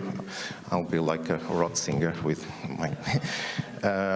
So first of all, thank you very much, Luis, for the invitation. It's great to be here among such renowned scientists. I will be talking about harmful algal blooms, which is something that was already approached yesterday by many colleagues, which is good because it means that is a hot issue. And I hope that I finish this scary session with a more colorful presentation regarding the occurrence of blooms. Of course, blooms are explosions of microalgae and cyanobacteria that occur in many lakes, rivers, and the ocean, and they are quite old. Even if the human population was not in our planet, we would have blooms. In fact, the first registers of blooms come from the Bible. One of the 7 plagues refers to the river Nile become red, the fish died, the water become undrinkable. So this is a clear definition and description of a bloom. What happens is that with our occurrence in the planet and the way we approach the planet, the way we impact the planet, the blooms have occurring with more frequency and more intensity, especially due to nutrient pollution, because microalgae need nitrogen and phosphorus, also because, and this is due mostly because of the agricultural intensity, so most of the pollution comes from land, but also the climate change. Climate change, with increase of temperature, the organisms that form the blooms can increase drastically. For one microalgae or one cyanobacteria, 1 degree more in the water means that they reproduce faster, so the blooms become more frequent. When we talk about blooms, we should not mention only toxic species or species that produce toxins, which are the ones that usually affect more, not just human health, but also the environmental health. But we have to think that some blooms can be formed by species that do not produce toxins, but nevertheless, they produce ecological damage, because when this biomass decomposes, it forms zones of low oxygen, or sometimes with very low oxygen, which means that fish kills and many organisms that live in the coastal zones can be affected. In fact, in this map, you can see that the red dots represent the areas of low oxygen. Most of them are coastal areas, although there are also open ocean areas with low oxygen, but usually these are very deep areas, very deep in the ocean. So the ones that affect more us and the environment are those of coastal regions. So most of the blooms that are occurring either in freshwater or marine waters are produced and formed by organisms like dinoflagellates, diatoms, chrysophytes, priminazophytes. But in freshwater, cyanobacteria are those that are more important. And those were the ones that I started studying when I was doing my PhD. In fact, and yesterday we heard a lot about that, when we have blooms affecting human health, usually we are affected via contaminated seafood. So this is the most, I would say, common route and the most studied route regarding the fact that many fish and shellfish are vectors of the toxins, and they transfer the toxins to us, accumulate the toxins, and then we are affected. But there are more and more reports on human intoxications regarding the direct contact whenever we are doing aquatic sports or even in-house activities, as well as airborne toxins. There are many toxins, especially occurring now as emergent toxins in the Atlantic and in the Mediterranean, that can also be transmitted to us via aerosols. And whenever we are by the beach or swimming or doing some sports, we can also be affected by them. Okay, in Portugal we have threats regarding not just shellfish poisoning in the sea, but also cyanotoxins in freshwaters. You can see here on the left side an aerial view of Alqueva Reservoir, which is one of the biggest reservoirs in Europe that is contaminated with toxic cyanobacteria. And on the right side, it's a photo of a red harmful algal bloom by the CIMAR, the institute where I belong, that can be shown also in the image. And of course, the colors of the blooms depend on the species that are present. But in Portugal, especially cyanobacteria toxins, the most important ones are microcystins, which are hepatotoxins that cause liver damage when we are in contact with them. And in fresh water, of course, drinking water is the major problem, or organisms that can accumulate the toxins. And of course, in the ocean, we have a diversity of shellfish toxins, which means toxins that can accumulate in shellfish, and then they can be transferred to us in a very effective way. So these are some images of cyanobacteria blooms in Portugal, mostly in rivers. These were photos I took when I was doing my PhD, so they are already in color. But they were from last century. So, but in fact, as you can see, mostly are in rivers, although we can see on the left side, this is River Minho, which is the river that separates Portugal from Spain.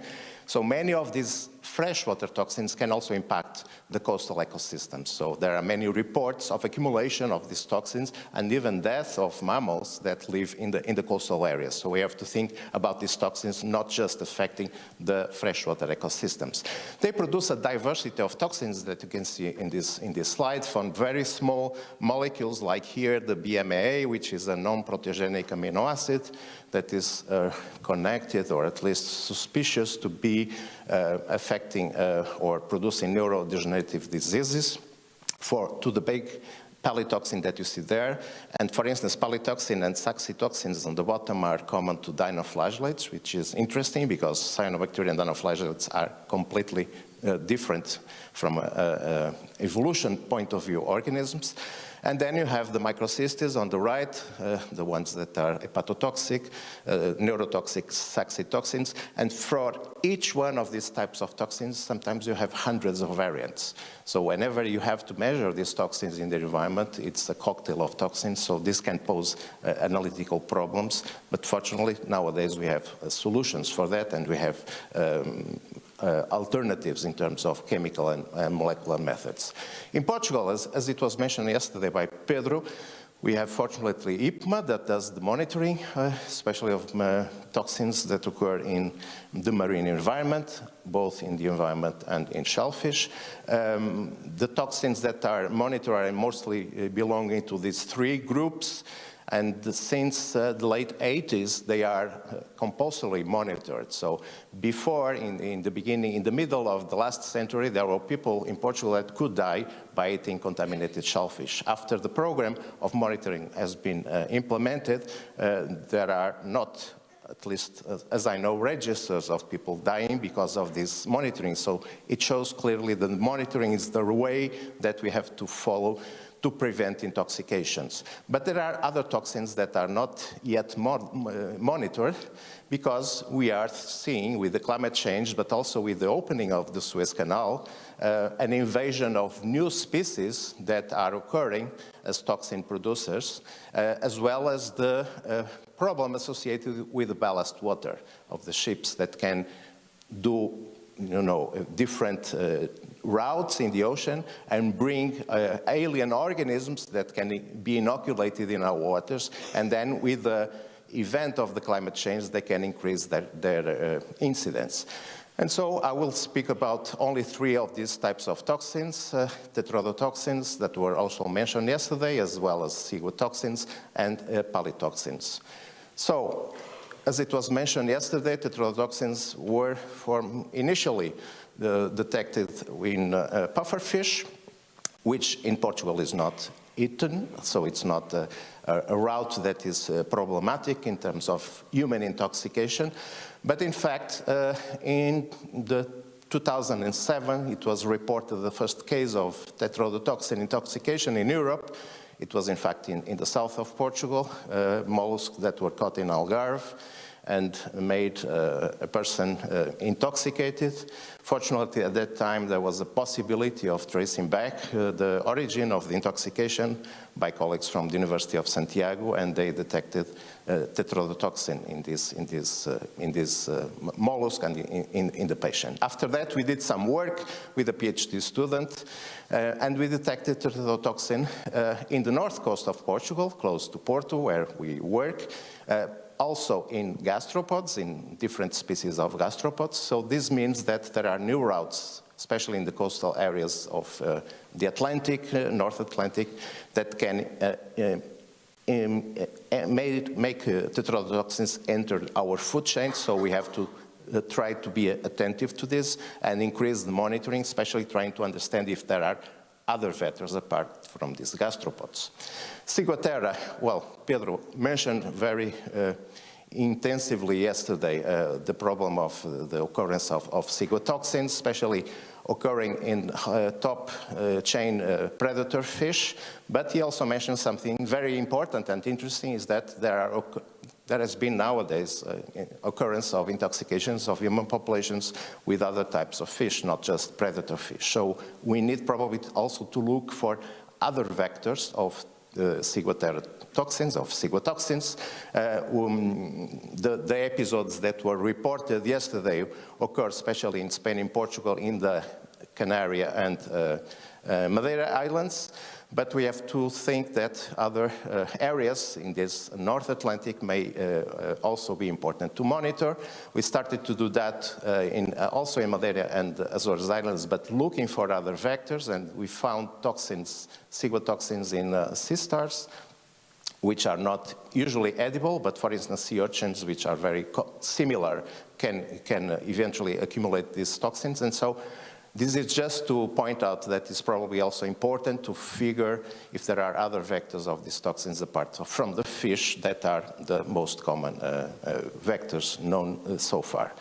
This slide has also shown Portugal and the Mediterranean is one of the areas of ciguatera expansion, so more intense work from the research centers and the public institutes is needed. And the final example, polytoxins, which are produced by not just Palitoa, which is a soft coral, but also by Ostreopsis, dinoflagellates. These dinoflagellates have been reported in Europe, especially from the beginning of this century. The first records occurred in the Mediterranean in 2001. And then they were reported in Portugal, also in the Algarve, with a heavy bloom in 2011 that made the beaches that where these blooms occurred to be closed. And this is one of the cases of the toxins that can be transmitted to us by aerosols. So it's very important also to monitor these emergent organisms that are not very common yet. Okay. Okay, so the consequences are not just ecological because of the ecosystem disruption and of course the biodiversity decline that comes along, but also the public health risks that were also referred here. And usually this leads also to economical losses. There are few reports where this is quantified, and this is probably important to increase this quantification. For instance, there was a heavy bloom of Chrysochromalina in Norway that caused more than 75 million euros of damage and affected more than 100 farms, aquaculture farms. And in the States, in Florida, there was also a reported problem related to a bloom that affected especially tourism because the restaurants and the hotels were closed or were not having the guests that were supposed to be. So I believe that to make these claims more important is important to have more economical data. Of course, monitoring is still important. The traditional monitoring of sampling, point sampling, and observation of microscope and analysis of toxins is not enough so far. We need more a comprehensive ways of doing this modeling, and nowadays, like the example of NOAA's, where combining remote sensing with sensors, in situ sensors, and using also eDNA, it's very important because we know nowadays, and this is a recent study that was published that refers that before the event of a heavy bloom, there is a very good quantified change in the microbiome, in the ocean microbiome. So probably we can have this type of approaches combined with the sensors and the remote sensing in order to attain a better and more profitable monitoring. So there are many challenges. I think the interdisciplinary approaches are important, as it was mentioned here before, but also we need to tackle the problem from the beginning, so addressing nutrient pollution, and especially reducing nutrient pollution in order to try also to reduce the problem. Expanding monitoring, of course, the regulation needs to be updated, so especially for the emergent toxins that are not regulated yet at the European level, and of course raising our awareness. I think ocean literacy is always important. It's very important that we raise the awareness of the public so they can act also as citizen scientists in order to help us to deal with these problems. So thank you very much, and we'll be willing to answer any question.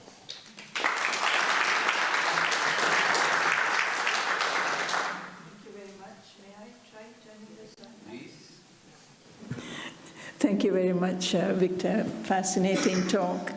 Just to finish the parable of the gods churning the oceans with the demons, before they found the elixir of immortal life, one of the things that emerged was poison.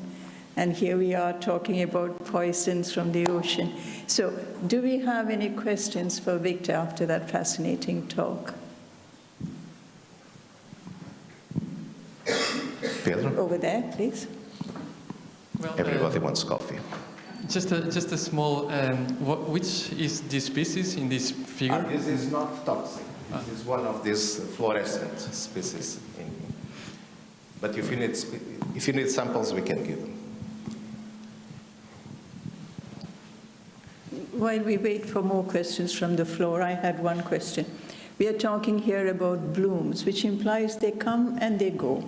There was a brief mention of tipping points yesterday, and I wonder if there is a danger that these blooms come and they stay, and they don't go away, and the entire ecosystem flips. Mm-hmm. Is that a danger, a possibility for the future? Well, at least in our latitudes, that is not very common, especially in marine waters. When it comes to fresh waters, that can happen. But because, for instance, in lakes in Porto area, in some urban lakes, there are blooms of cyanobacteria that are year-round. So they are always there. But what happens is that the ecology of the system also changes. So there are species, for instance, of zooplankton or small fish that can eat these organisms without being affected. And in fact, that happens also in the ocean. Most of the shellfish that we eat that are the vectors, they are not affected by the toxins because they have evolved detoxification systems that allows them not to be affected. The problem is that they accumulate toxins and then transfer along the food chain. So I believe that even if there are, systematic blooms, the ecology of the system will change, but I don't think there will be a whole collapse because there are even the environmental factors change along the year, and that will make some shifts in the phytoplankton communities. So.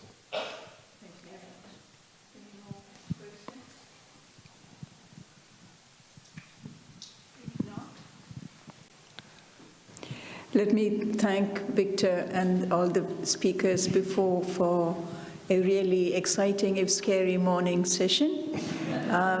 We break now for tea, and Luis, we come back. Yes, we will have a quick 15-minute coffee break, and we'll reconvene at 11:40 for the next session. Thank you. Thank you. Obrigado.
Welcome back, everyone.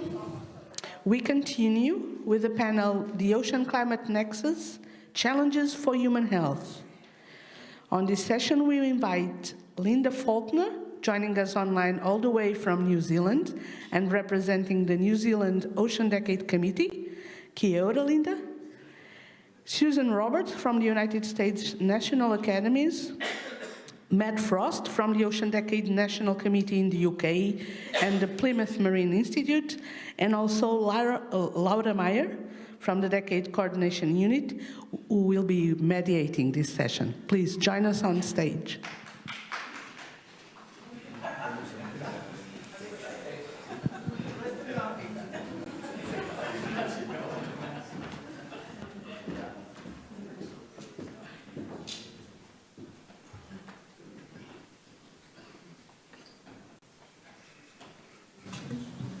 I think we're missing Susan, right? Oh, yeah.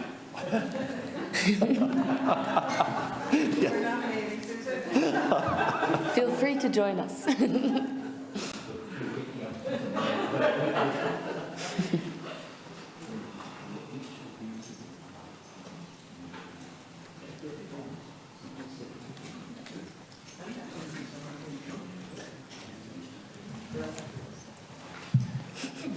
That's okay. All right. Well, bon dia.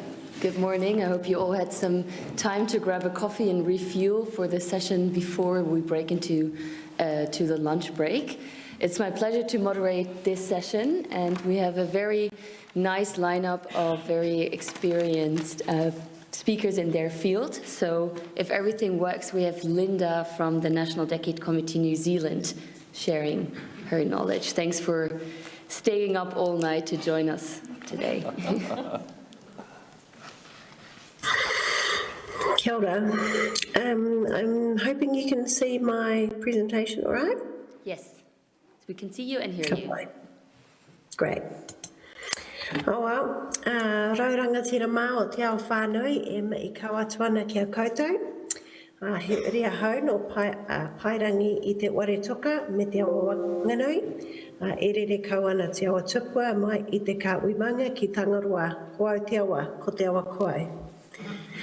Distinguished participants, my humble acknowledgements to you all. It's my great pleasure and honour to have the chance to share with you today, and I'm very sorry that I'm unable to join you in person. I greeted you in the Indigenous Māori language of Aotearoa, New Zealand, and in doing so acknowledged my ancestors, noting that I come from the great house of stone from Mount Ruapihu, which is in the Central Plateau region of New Zealand's North Island, and also from my water people of the Whanganui River, sharing a well-known proverb which in English means, "The great ancestral river flows swiftly from the gathering of mountains to the sea. I am the river, and the river is me." That introduction provides some context for my discussion with you today, a discussion centred from an Indigenous knowledge perspective, underpinned by a familial connection to the ocean.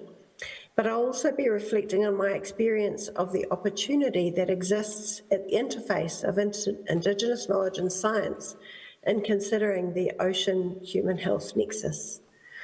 This opening slide also provides context. Te au o te moana, the title, literally translates as the voice of the ocean. And you can see why the voice of the ocean is so central to our Indigenous Māori positionality. Aotearoa, New Zealand is a small island state within the largest, deepest and oldest ocean on the planet, with rich and diverse marine environments and the 5th largest EEZ in the world. The oceans surrounding Aotearoa have about the same known species diversity as the entire European marine area, which is 6 times larger. Māori Indigenous knowledge, like traditionally founded knowledge elsewhere, is premised on a holistic platform of connectedness and relationality, providing a unique lens to the way we relate to our land and seascapes.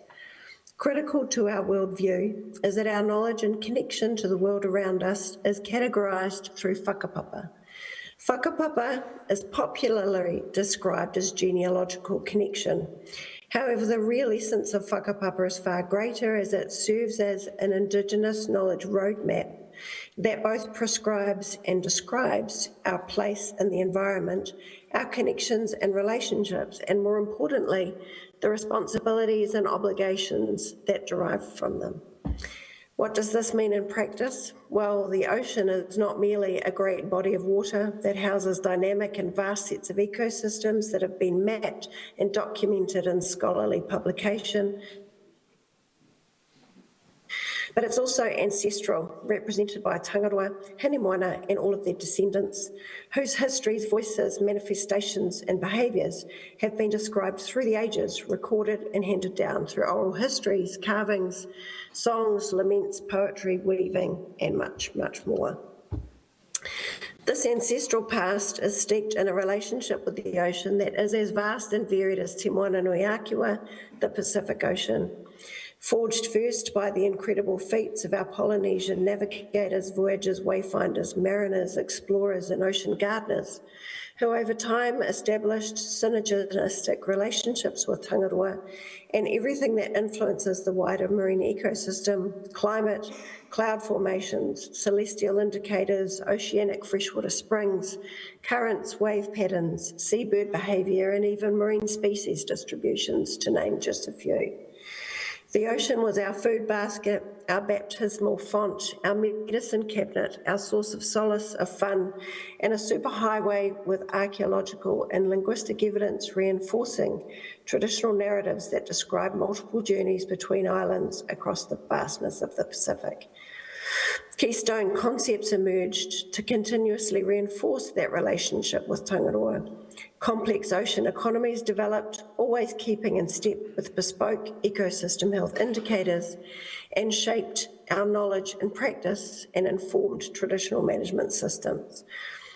The Tangaroa, the embodiment of ocean health and vitality, was at the heart of decision-making and action because it was a direct reflection of our own health and vitality.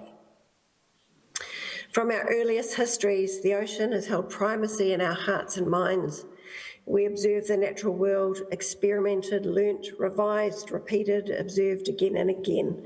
To ensure future success, we personified our oceans to embed our kinship obligation, and we deified it to embed our responsibilities, to act in a manner that actively provided for the mutual interdependence of our ancestral connection.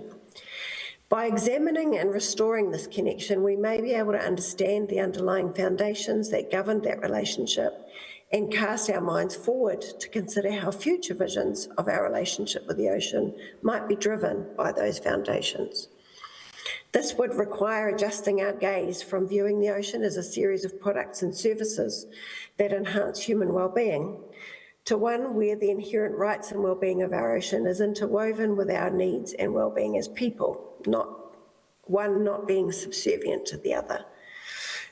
This approach has increasingly been promulgated by tribal groupings in Aotearoa, New Zealand. My own iwi of the Wanganui River fought for generations for the return and protection of that river. The struggle was finally concluded in a landmark decision recognising our river as having legal personhood, a concept that makes complete sense from an Indigenous perspective, as it effectively means decision makers have to recognise that the river is an ancestor and as such has the same rights and protections as a person. Until recently, this stance led to some promising advances in national and legislative developments, including having principles embedded in our environmental policy landscape that required that the well-being needs of the environment be addressed first before the well-being needs of people. In finishing, I would note that as an Indigenous environmental researcher, I've observed and been involved in projects that have significantly benefited from weaving Indigenous knowledge and science to facilitate, restore, and support our connection to our oceans and the health of the ocean and of ourselves. On this AI-assisted web search tool, you can find out about some of this research if you're interested. The insights of which indicate that to be Indigenous knowledge driven and led is to be guided by Indigenous communities and their intimate symbiosis with their ocean spaces. Then when we add science in a way that centres the ocean and its communities, the benefits to our ocean species and consequently to ourselves and our communities and well-being have been staggering. In my humble experience, when we create the space rich with narrative experience, knowledge and wisdom, the innovation potential for ocean and human health is boundless. Kia ora. Thank you.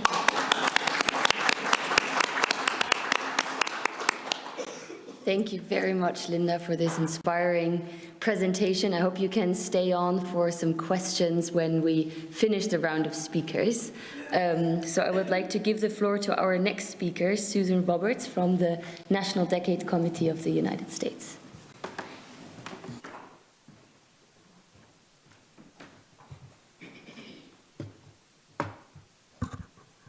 Well, thank you, Laura, and thank you so much to the organizers of the meeting. It's such a pleasure to be back in Lisbon again. I'm very thrilled to be here and to be participating in this conference. So I wanted, let's see if I can do this next slide. Yes. So I wanted to start my talk just giving you an overview of the presentation. It's going to be very fast in 7 minutes, but I wanted to tell you a little bit about the U.S. National Academy so you'll understand my workplace and why I'm talking about some of our reports. And then I will talk about some of the work on climate, ocean, and health, and finish up with International Academy's activities on climate and health. And thank you to the previous speakers who have made the connection between the ocean and climate and how important the ocean is in the climate system. So I will assume that everyone accepts that and not push that too far. Let's see, so the U.S. National Academies of Sciences, Engineering, and Medicine was founded in 1863, so relatively old for the U.S., and it has a congressional charter to do scientific studies for the government, but we're not part of the government. That's really an important characteristic of our organization. It was started as an honorary organization, the National Academy of Sciences. The scientists are nominated to be members, and they expanded in the 20th century to include the National Academy of Engineering, and at that time the Institute of Medicine, which early in the, I think it was 2004, was changed to the National Academy of Medicine, so we are now the National Academies of Science, Engineering, and Medicine. And then there is the operational units, and that's under, historically called the National Research Council, but now referred to by our acronym, NASEM, National Academy of Sciences, Engineering, and Medicine. And as I mentioned, we're not part of the government. It's a nonprofit organization. So all of our activities are separately funded through contracts and grants, and it comes from both public and private sources. Let's see, so some of the project ideas, they can come from the institution, federal agencies, Congress, and other nonprofit, non-government organizations as well. Let's see, so our study committees are composed of volunteers, and we have one here in Margaret Spring, who told you about the study that she chaired on plastics. And they're chosen for their expertise. We also consider balance and objectivity. And then this is one of my favorite parts, is that all of our reports are available for free to download as PDFs. And I provided the link there. Oops. Okay. So I'm going to start in reverse order. Let's see, I think I skipped a slide. Yeah, so this is a list of the studies that I'm going to mention today. And I'm going to start with the most recent and then sort of go back in time. And this most recent study, excuse me, is really in response to a potential change in U.S. policy from the U.S. EPA, and the academies wanted to make a statement about the concern that they have for the effect of anthropogenic greenhouse gases on climate and the linkages to health. And so it does a very quick summary of the scientific literature for, to put into our comment process. The second one is a workshop report that was done by the National Academy of Medicine on understanding the connections between coastal waters and ocean ecosystems. And this report, well, it's not a report, it's actually a proceedings, but the idea is that they really took more of an ecosystem services type of approach to the question of oceans and human health. And then the fourth one, Under the Weather, Climate, Ecosystems, and Infectious Disease. I think that's one of my favorite titles of all the reports that I've worked on. This was done by our Board on Atmospheric Sciences and Climate, and it really was at least our first activity to make that case about the linkages between ecosystems and the climate system and human health. And then the last one is actually the first report I worked on at the academies, From Monsoons to Microbes, Understanding the Ocean's Role in Human Health. So this is very quickly the report that just came out 2 months ago. And the really take-home message is that greenhouse gas emissions adversely affect human health and welfare, and it's supported by longer observational records and multiple lines of evidence. And it includes risks that were not evident in the previous review, which was done in 2009. So what we know from our scientific literature has been reinforced. And then I did highlight a couple of issues. It talks about some of the health risks from climate, but it includes climate-sensitive infectious diseases and also those in contaminated water. And so those are very important in terms of looking at these linkages between climate and the ocean. So I put down some of the relevant points, some of the issues to really focus on: heavy precipitation, drought, warming temperatures are linked to waterborne diseases. Heat affects morbidity and mortality, not only by directly causing heat exhaustion and stroke, but also by worsening the effects on other systems, physiological systems. And then this one really struck me, that they estimate that 37% of warm season heat-related deaths could be attributed to human-caused climate change. The last one is talking about the knowledge of tick-borne diseases, and this has been certainly a big issue in the United States. And it's observed that these diseases have increased in their geographic distribution. And some of the examples there are alpha-gal syndrome, Lyme disease, babesiosis, Rocky Mountain spotted fever. So this is the workshop summary, and we don't have conclusions from our workshops. It's a gathering, convening activity. But I listed the different topics that were discussed at this workshop in 2015. I think you'll recognize many. It talks about, food security, the pharmaceuticals from the sea, how coastal systems can protect communities from flooding and wind damage, and also indicator organisms for assessing recreational use of natural water. So this is really, basically testing waters where people go swimming. And then, so now we're going all the way back to 2001. And this report, Climate, Ecosystems, and Infectious Disease, showed linkages between human health and climate, particularly, as I mentioned. It covered both airborne and waterborne diseases and those that are transmitted by intermediate hosts. And one of the things that really struck me in this report, it has a chapter that talks about some of the history of it and the origin of some of the aphorisms for the diseases that we talk about. So for example, we talk about having a cold because it's associated with cold weather. Influenza is also a seasonal disease, another one. Malaria means bad air, for example. So we have, and Under the Weather, the name of this report is another kind of good example. And this was also recognized by Hippocrates, who in his treatise on epidemics mentioned the seasonality of diseases and that how important it was to understand the environment to understand disease. Okay, so now we're back to 1999. This is the first report I did for the Academy, so my first assignment, and it included a workshop that was somewhat similar to this one, but we were not as ambitious, so I'm very impressed with everything that I've heard in the last 2 days.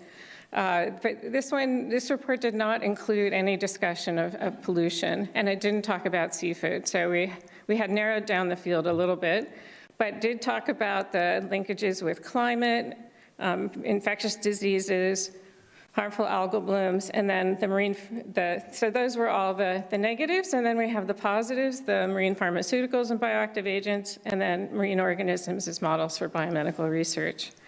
I think there is quite a lot in this report that is still, related to the things we're talking about today, but of course we've added to that quite a bit. For example, we didn't talk about plastics back in 1998. So it's been really interesting to me to look back now on that very first report that I did when I came to the academies, and then hear all of the discussions here today. And then the last thing I wanted to mention were 2 international activities, and these are current activities of the academies, and one is through the Inter-Academy Partnership, which is the U.S. National Academies holds one of the seats for that. And they recently did a report on health and the climate emergency, a global perspective. And again, I provided the link, so this is available online. And then the other one I wanted to mention is that the National Academy of Medicine is now has initiated and is part of the global coalition of academies of medicine on climate and health.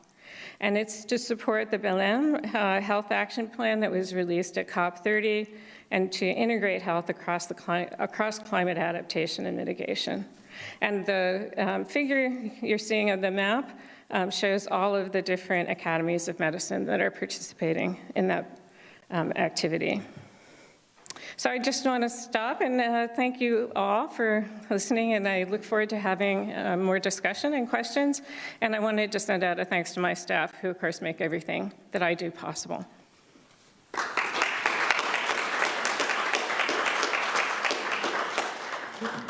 Thank you very much, Susan, for this taste test, I would say, of all the work that you do. You definitely leave us with some homework to do, to read through all the reports. Without further ado, I would like to invite Matt Frost, the chair of the UK National Decade Committee, for his presentation. Thank you, Laura. Okay, thank you. And yeah, once again, I know we've all said it, but Luis, this is an amazing event, conference, so thank you so much for the invitation from you and the Portuguese NDC. What I want to talk about here is slightly different. When I was invited, my first response was, I'm not an ocean and health expert, but what I have done is spent a lot of my career working out how to get science into policy. So the last actual paper I wrote on, or was an author on, in terms of ocean and human health, was about 13 years ago. So I'm not coming as an expert in that field. However, what I hope to talk about is this really important issue of how do we get this message, this science and all that we've heard in the last day and a half to the people who need to hear it. And much of my career has been spent doing that. So as mentioned, I'm chair of the UK National Decade Committee, which are all on here saying hi. I'm sure they'd all love to be here in Lisbon. But I also chair a number of other panels where our role is to say, okay, we have this science.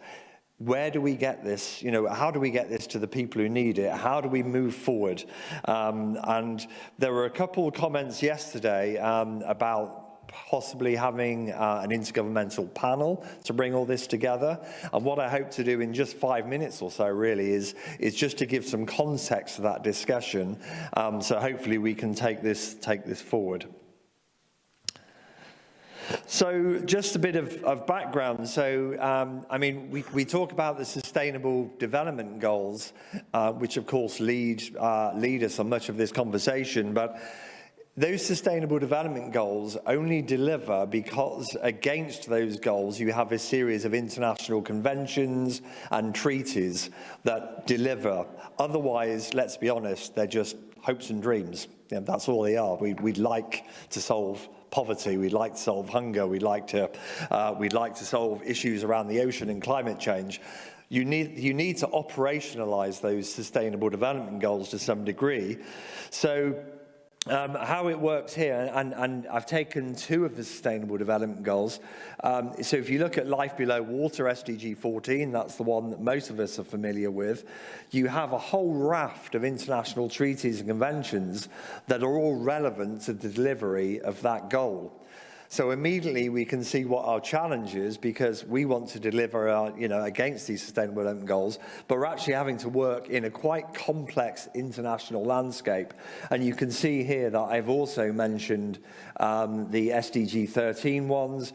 Everybody knows about the UNFCCC, but once again, there's a whole raft of conventions and treaties that are really the delivery mechanisms at the global level for these SDGs. Now, if we look at the next SDGs, I mean, obviously these are 2 highly relevant, probably ones most of us know about when it comes to talking about ocean and human health. And once again, you can read across and see which of these conventions. So already we're probably up to about 25 different conventions that are working and as relevant to this area, not to mention some that may not seem obvious, like the Stockholm Convention on Persistent Organic Pollutants, but from what we've heard this morning and yesterday, this is also incredibly relevant to the discussion. So one of the key aims of the Stockholm Convention is to protect human health and the environment from persistent organic pollutants. So I think what you can see from here is that we have this very complex landscape, and the question we have to ask is, how do we feed our message into this, and how do we develop a governance system which fits into it? And I'm just going to go back very quickly to my previous slide, because there's one thing I also want to mention. You see, I wrote this in quite late in the day with that arrow, because the BBNJ, the Biodiversity Beyond National Jurisdiction Agreement, is now being ratified, as I'm sure you all know, and will come into effect January the 17th, so literally in a few weeks. This is also going to be huge. It's going to be highly relevant to our discussion around human health. We had a whole session yesterday around benefits from the ocean, and a lot of those are marine genetic resources, MGRs. And the BBNJ, one of the main reasons this has been established is to provide a sort of a fair use of these genetic resources, because as technologies improve, as agreements come into place, we're all going to be working in the deep seas, and we're going to be getting more and more, well, I'm sure we'll be finding more and more compounds and other things of interest. And this agreement is all about how that is managed and shared equitably across the world. So I think we should really realize that this high seas, well, it's not really a high seas treaty, it's an UNCLOS treaty, but it's an agreement, is going to be super important. And of course, all of these come with their own mechanisms and processes. So most of these treaties will have a COP, a Conference of Parties. They'll have some sort of system of feeding in the science. They'll have technical bodies like SBSTAs, and any of you who work in this field will know that it can be incredibly complicated trying to feed in. So here's some examples, just ones that I've at PML have been involved in. I could use hundreds of these, but it might be something like looking at the Water Convention, and at a recent Water Convention meeting, there was a guidance note. This was all about source to sea management, transboundary basins, but we actually fed into that guidance note for the Water Convention, because we wanted to talk about better water quality and human health. But this is just one policy brief in one document for one convention at a meeting. But we felt it was really important to engage in this. And one of the things we actually look at is entry points. So what are the entry points into feeding into driving forward this global agenda? So for instance, we heard yesterday about the World Ocean Assessment. that doesn't feed into a treaty directly, but it's actually led by DUALOS, the Division of Ocean Affairs Law of the Sea. And that actually then is kind of a cross-cutting science policy document that feeds into all of this. So we talked yesterday about there's going to be a whole ocean and human health chapter in the World Ocean Assessment. But as I said, you've also got scientists working with these policy briefs. So here's another one, and the reason I'm using this is to show that we're trying to work across a lot of these conventions, and we have limited resources, and this is a really important point. You know, we seem quite a big community, but once you start thinking about all the different conventions where it's relevant, and Susan's already mentioned this strong link to climate. So we have here the COP27 briefing note, which we fed into on climate change impacts on human health. And we heard yesterday about the quote for COP29. We've just heard about the COP30 launch of the document there.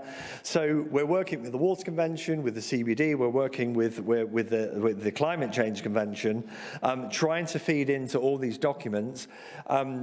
I don't have time to go into all of this, but I was at COP30 in Brazil. I've been to the last few COPs, and there are so many ways to feed in. There's the Ocean Climate Dialogue. There's the RINGOs, the research groups there. All of these are asking scientists to come and feed in the relevant science. So when you have a topic like ocean and human health, it can be quite challenging just from the resource to how we do this. So just to finish off, so that's sort of the complexity. So what do we do about this? Well, I think there's two things. Firstly, I do think it is good that all of us are engaged in all of these different processes. We don't want to silo the ocean and human health aspect into a single piece of policy, a single convention. It's relevant to the Climate Convention, it's relevant to the Biodiversity Convention, it's relevant to the Water Convention, etc., etc., etc., as I showed at the beginning. So I think we need to think as a community about how we find these entry points. But I think the other thing is there is a recognition on those who are working in these treaties that it is too complex and it is too resource intensive. So a lot of the discussions at the moment are on, you can see here on the left, what's called the blue thread. So actually, you get cross-cutting issues like the ocean and human health, and we actually somehow need to bring the mechanisms to feed in together. We need some sort of synergistic effort, so we're not just repeating ourselves over and over again to different audiences. So are there better ways of doing this? And I attended some of these meetings in COP, which was all about bringing the frameworks together to say, is there a way we can feed in? So I think the two things just to finish on is, one, yes, we need to use all these entry points and recognize that oceans and human health is relevant across the whole international governance system, but we also need to work with those who are leading this in creating better synergies, because we need to get our message across quickly. And just to finish off, recently there was a discussion and a paper published in the Lancet Microbe literally a few weeks ago, where a group wants to form an intergovernmental panel on pandemics, an IPB. What they did is they looked across the IPCC, IPBES, and all of these scientific mechanisms feeding the conventions, and asked, do we want another intergovernmental panel? And actually, if you look, it's quite complex, and actually, I'm not sure we do need another intergovernmental panel. We need something, but I'm not quite sure what it is. So really, I'm going to leave it there and just say, I hope that's shown that we've got quite a challenge, but I would really say, let's work with those in governance and find a really good way of feeding in our message so we create impact with the right people at the right time. Thank you.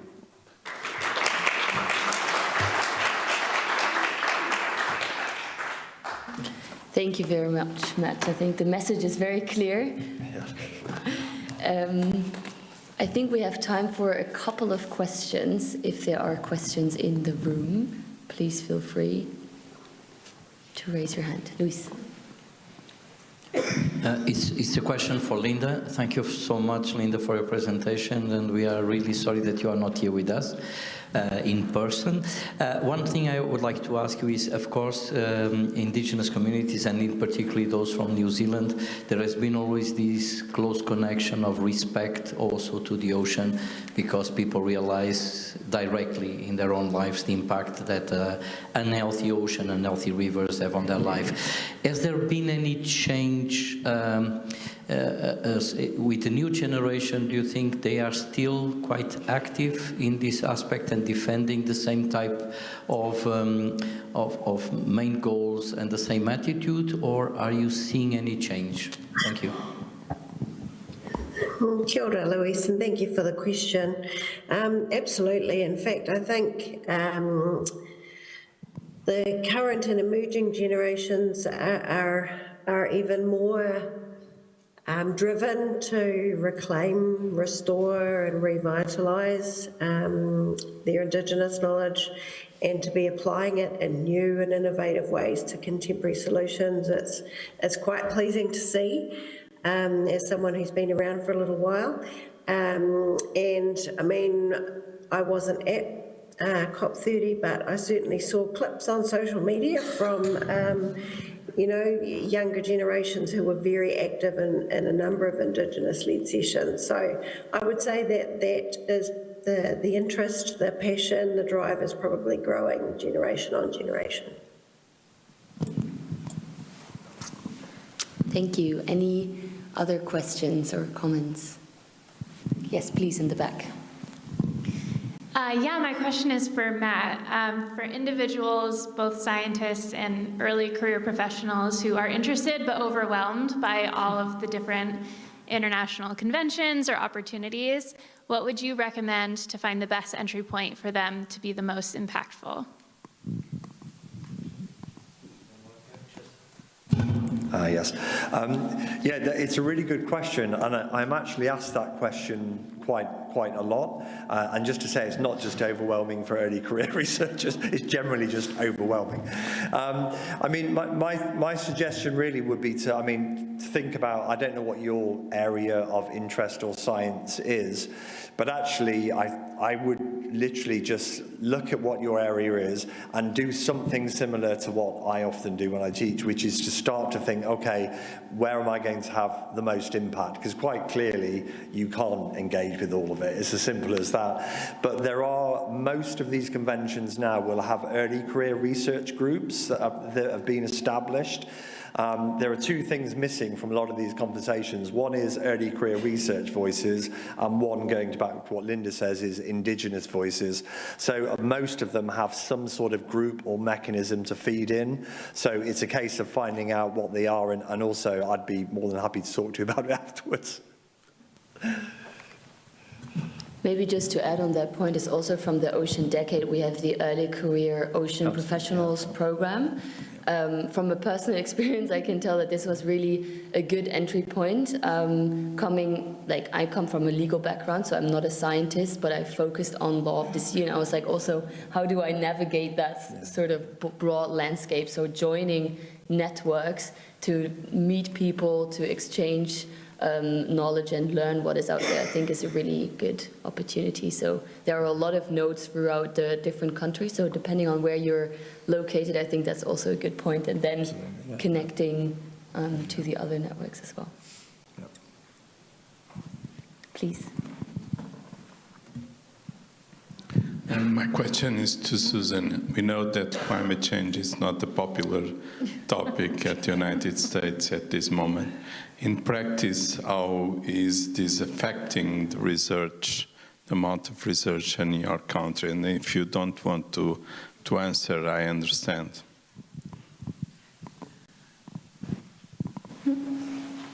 So can you hear me?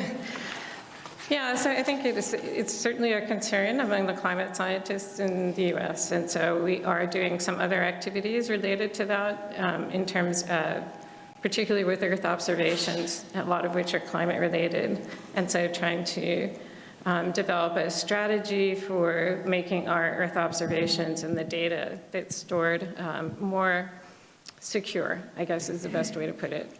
So the other thing is, I would say it's had a very strong effect on our federal agencies, maybe not quite as much yet, at least in the academic community. There's been some reduction in funding, but I don't think they've seen as, kind of as dramatic an impact. So we're cautiously hopeful for the future, I guess I would say. One thing that it really struck me when I was putting this talk together was the report that I mentioned, Monsoons to Microbes, the Oceans and Human Health. That was a Year of the Ocean activity. And that was, there was a workshop in Monterey, and both the president, Bill Clinton, and the vice president, Al Gore, were at that workshop. So it was quite a striking contrast to where we are today.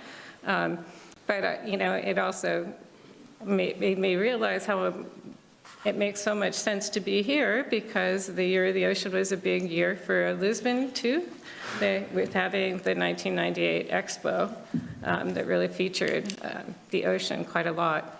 So, some of the positives, I would try to leave with that. Thank you. I think we will wrap up this session. Thank you so much also, Linda online, and to Matt and Susan for sharing your expertise and leaving us with a lot of thoughts to move forward and to take more action. Thanks, and we'll continue with the next presentation.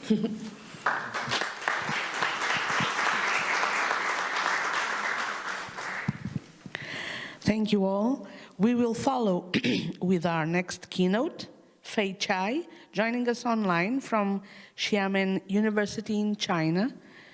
Fei Chai, welcome. Thank you, Luis and the organizers, for inviting me to give this presentation. I wish I'd be there with you, but I did book the tickets in the hotel due to certain situations. I have to cancel my trip. But I'm glad giving this presentation online. When Luis invited me to give a talk on this subject, I was a little bit reluctant, but fortunately, for the last 18 months, 3 universities, Xiamen University, Shanghai Fudan University, and then the Hong Kong University, we had 3 kind of small workshops on this very similar subject, climate ocean health interdisciplinary observer network cohesion. And then so the first one was April 2024. We were in Hong Kong, a very small group of experts in climate, air pollution, ocean, and then public policy, and then also the medical communities, infectious disease. And then exactly a year ago, I look back, we had the 3rd workshop in Xiamen, and then so I prepared a talk related to this subject. So this is the cohesion, and then we will continue on this dialogue. And then that's why when Luis invited me, I said, yes, we already have a small group of people looking into this, and hopefully in the 2026, we'll have a maybe international workshop similar to this one. Likely will be in Shanghai. So the talk today is really changing ocean and sustainable development and human health. I put the sustainable development is in the middle. It is very, very important, because we, the blue economy, depend on the ocean, and then they interact with the ocean. Therefore, it has an impact both positively and negatively on the environment and then human health. So here's the outline, and then I will briefly tell you a little bit about the changing ocean through the climate lens, and I'll give you a few examples how this climate, ocean impact on ecosystem and a public health, and then offer you some final thoughts.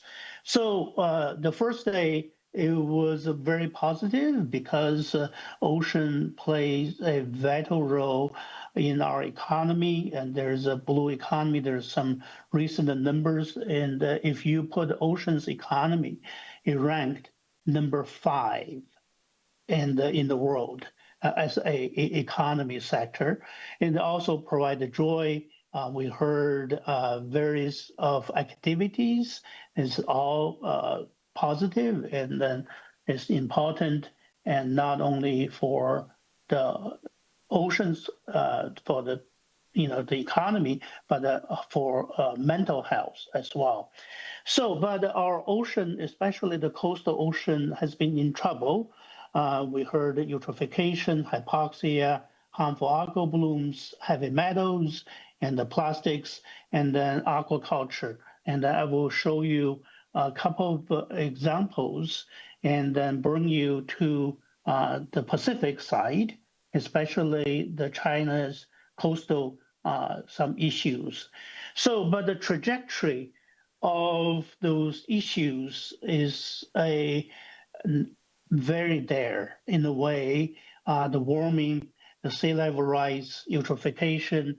I think this is really related to the changing of the global climate and the increasing in human populations.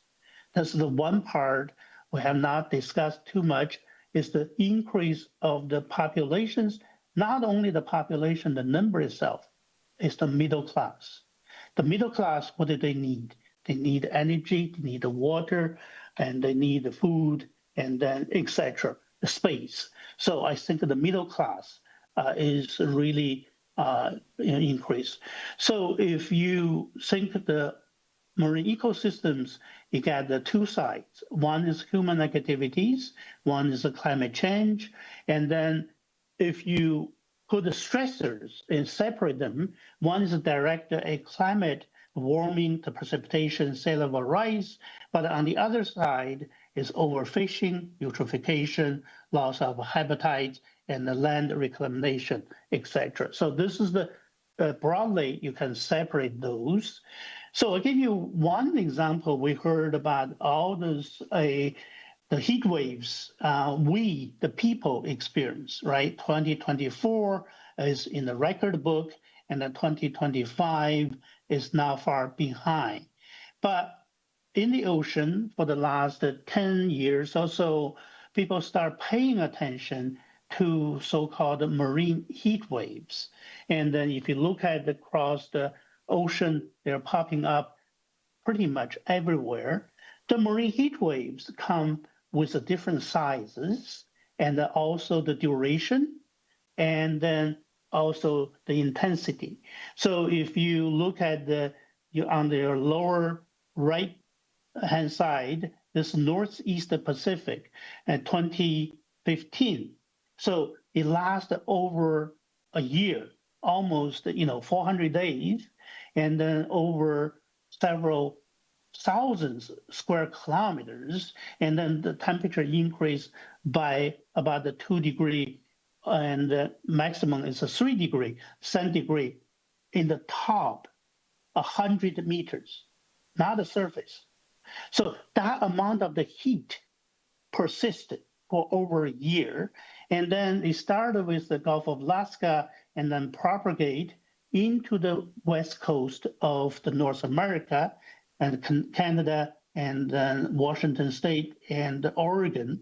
So that led into this warming and then stratification highlight that lead into this pseudonychia is one particular diatoms and produce the toxins, endothermic acid, and across the entire West Coast, California and Central California in particular.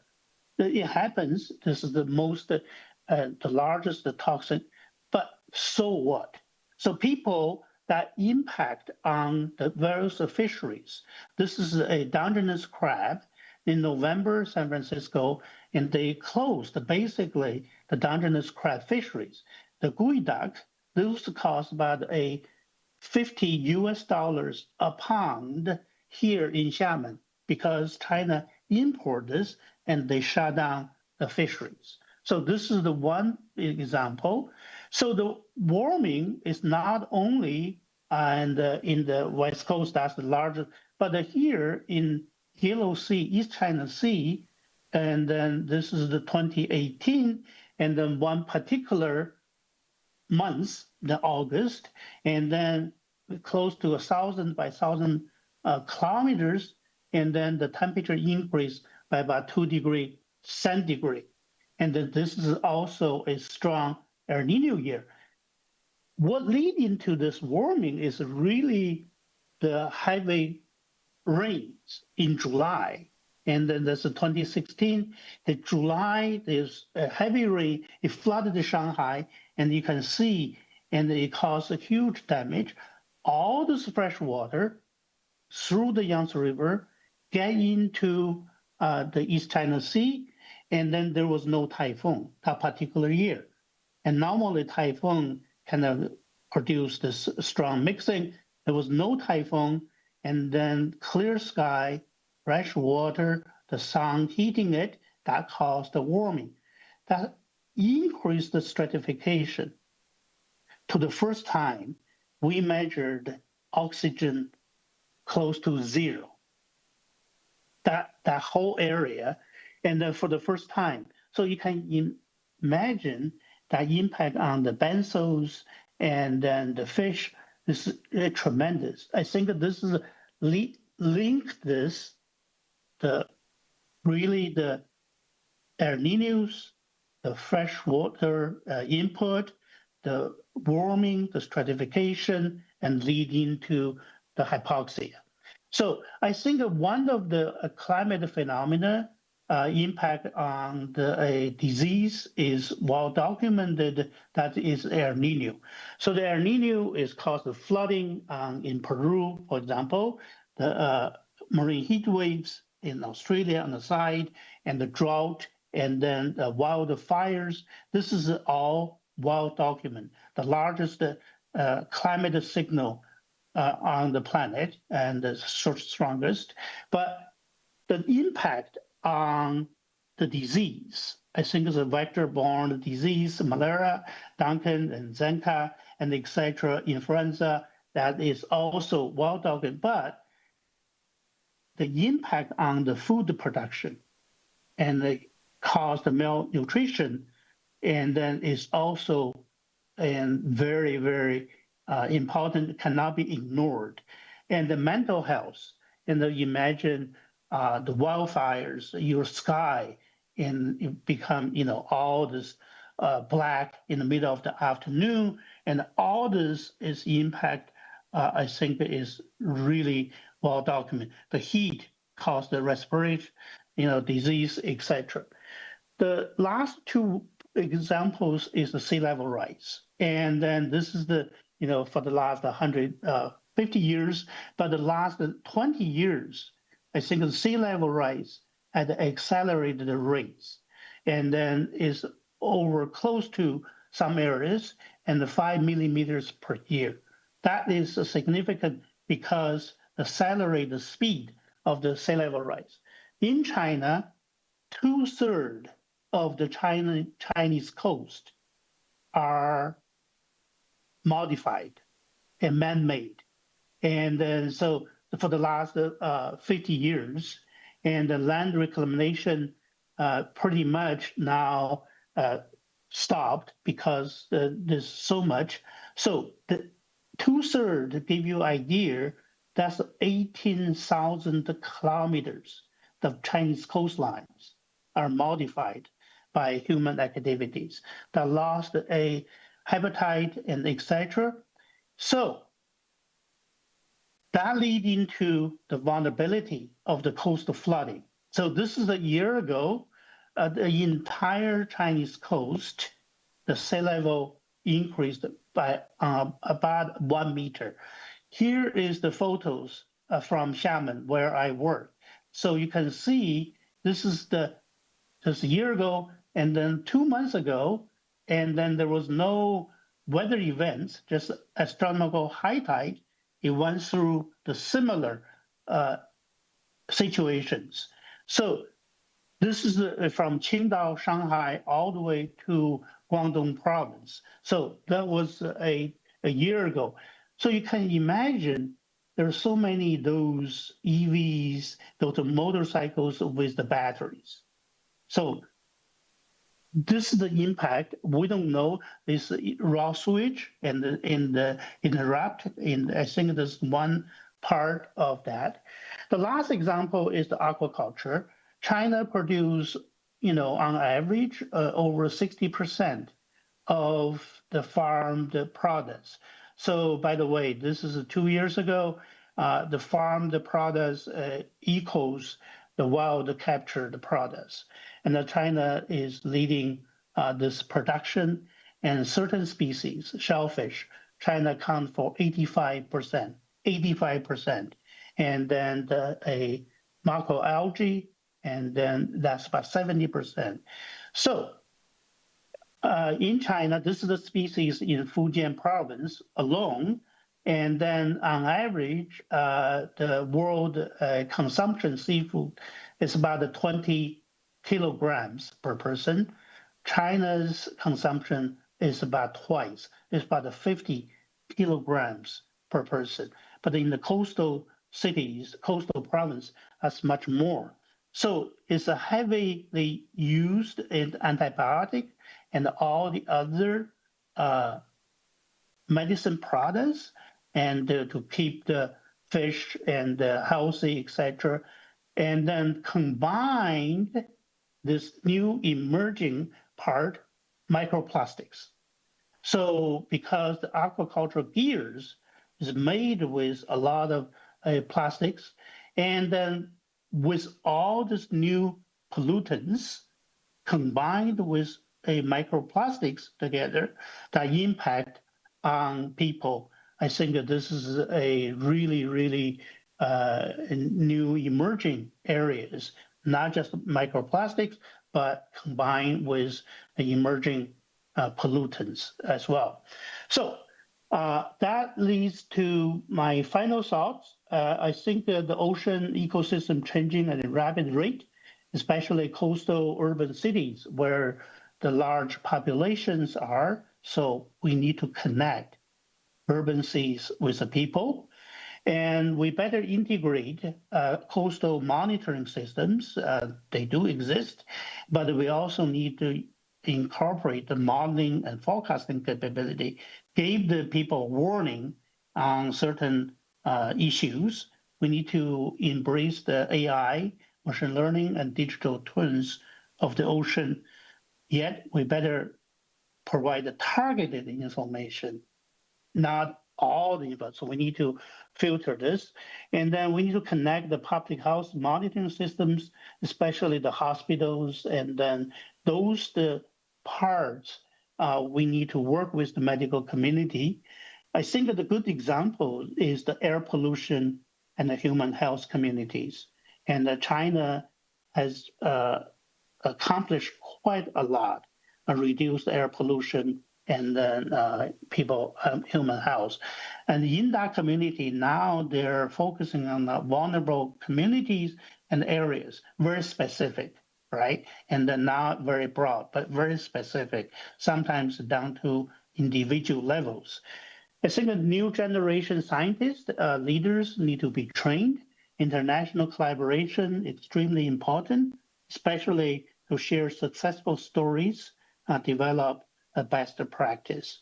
And I think that this workshop is a really good starting, and I look forward to interact with this community more for the next couple of years. Thank you.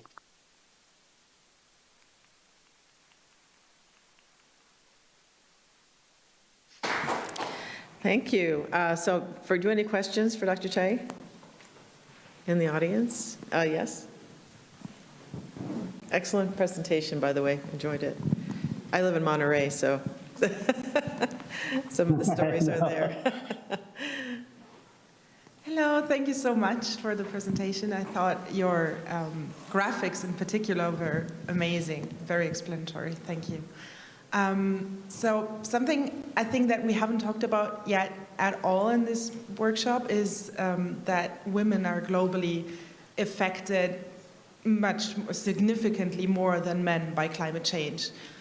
So I wondered, since you've been mentioning vulnerable communities, is that something that you are focusing on? Can you tell us about the Northwest Pacific in general, the situation for women and what's being done for them in the face of climate change?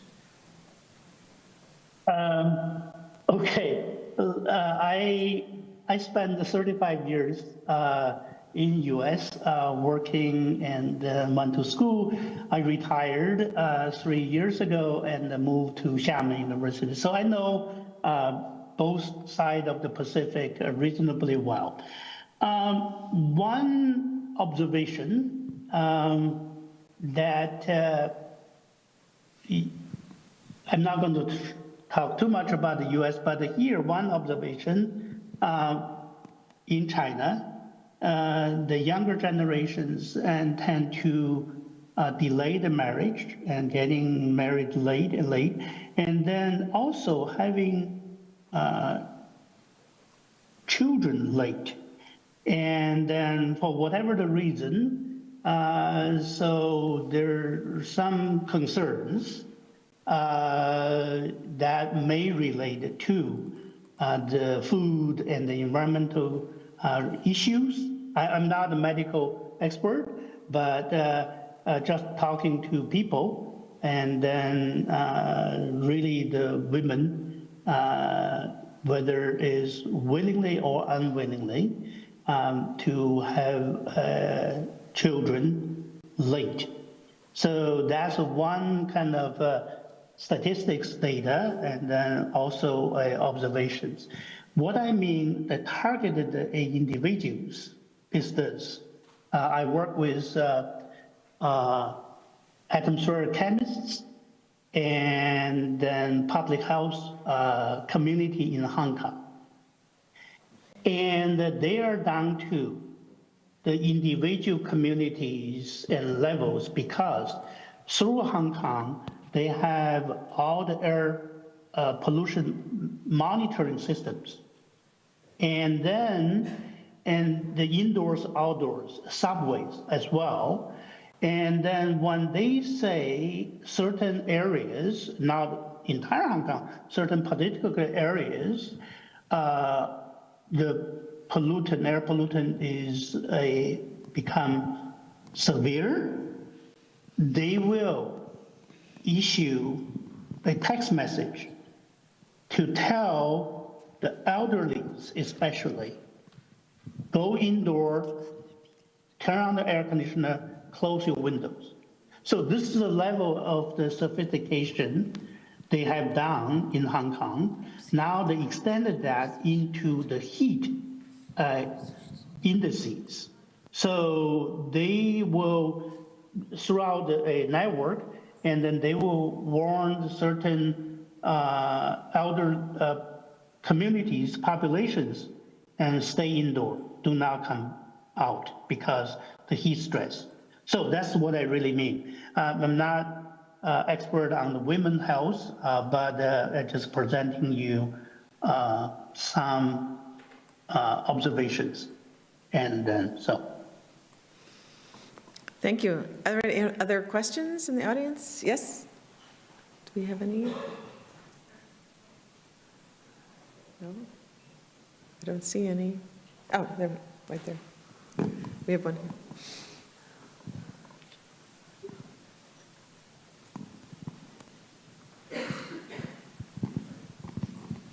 Hi, Faye, great to see you. It's Matt Frost here, and yeah, sad you can't be here and see you another time. But my question was, you mentioned the AI, machine learning, and digital twins as a really important tool moving forward. And I know you're a big, a big proposer, particularly around the ditto and digital twins.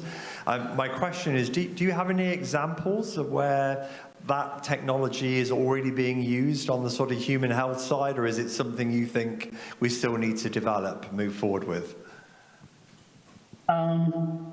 Okay, good question. Yes, we actually developed the digital twins of the ocean for Xiamen Bay and the Xiamen City.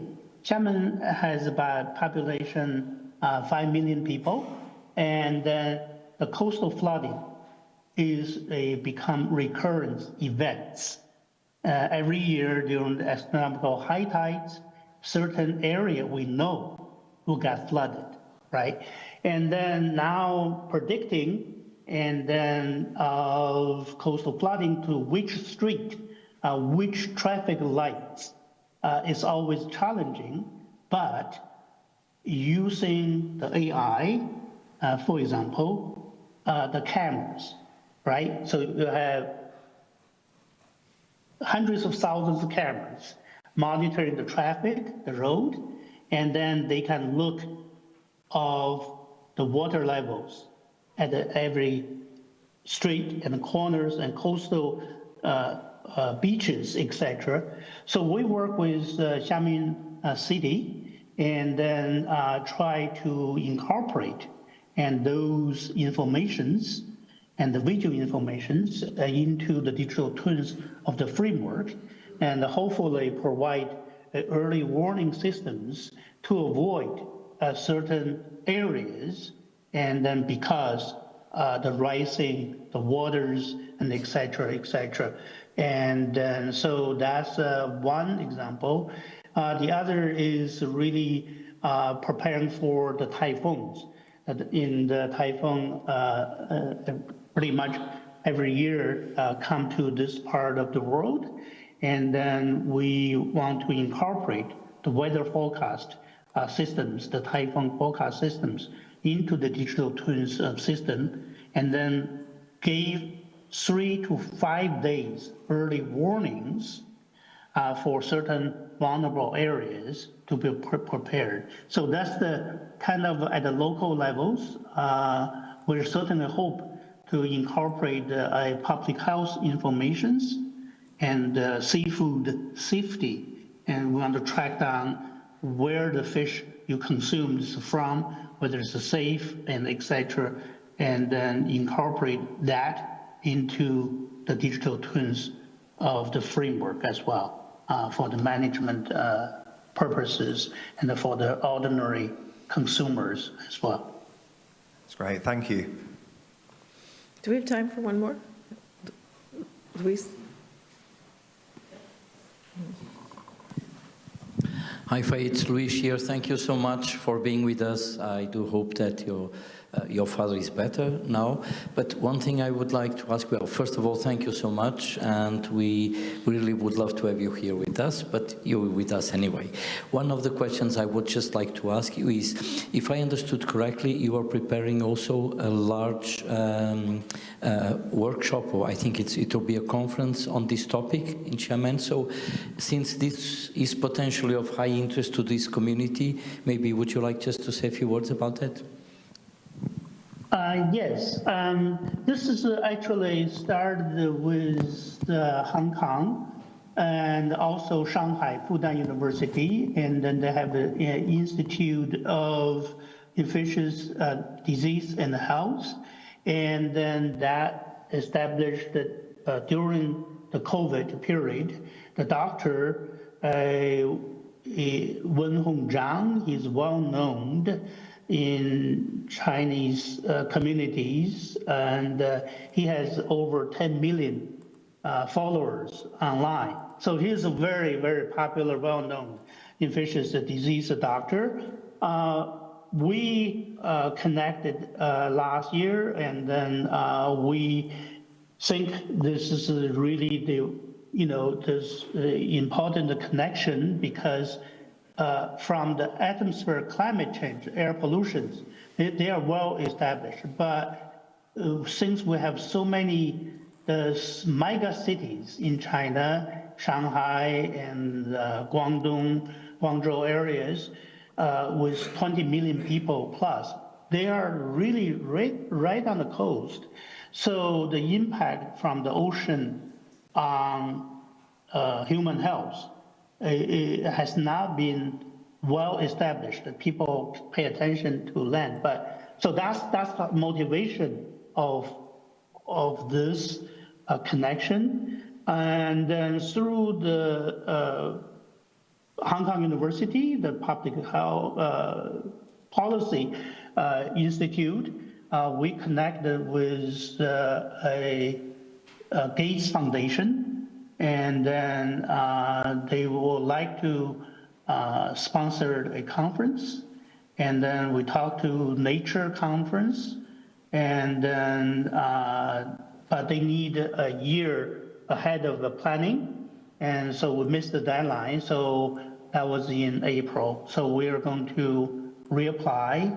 We already have the proposal to the Nature Conference, and we talked to some of the Nature magazines, the editor-in-chief. That was about 6 months ago, and we discussed some of our conference themes, agenda, so they gave us a feedback.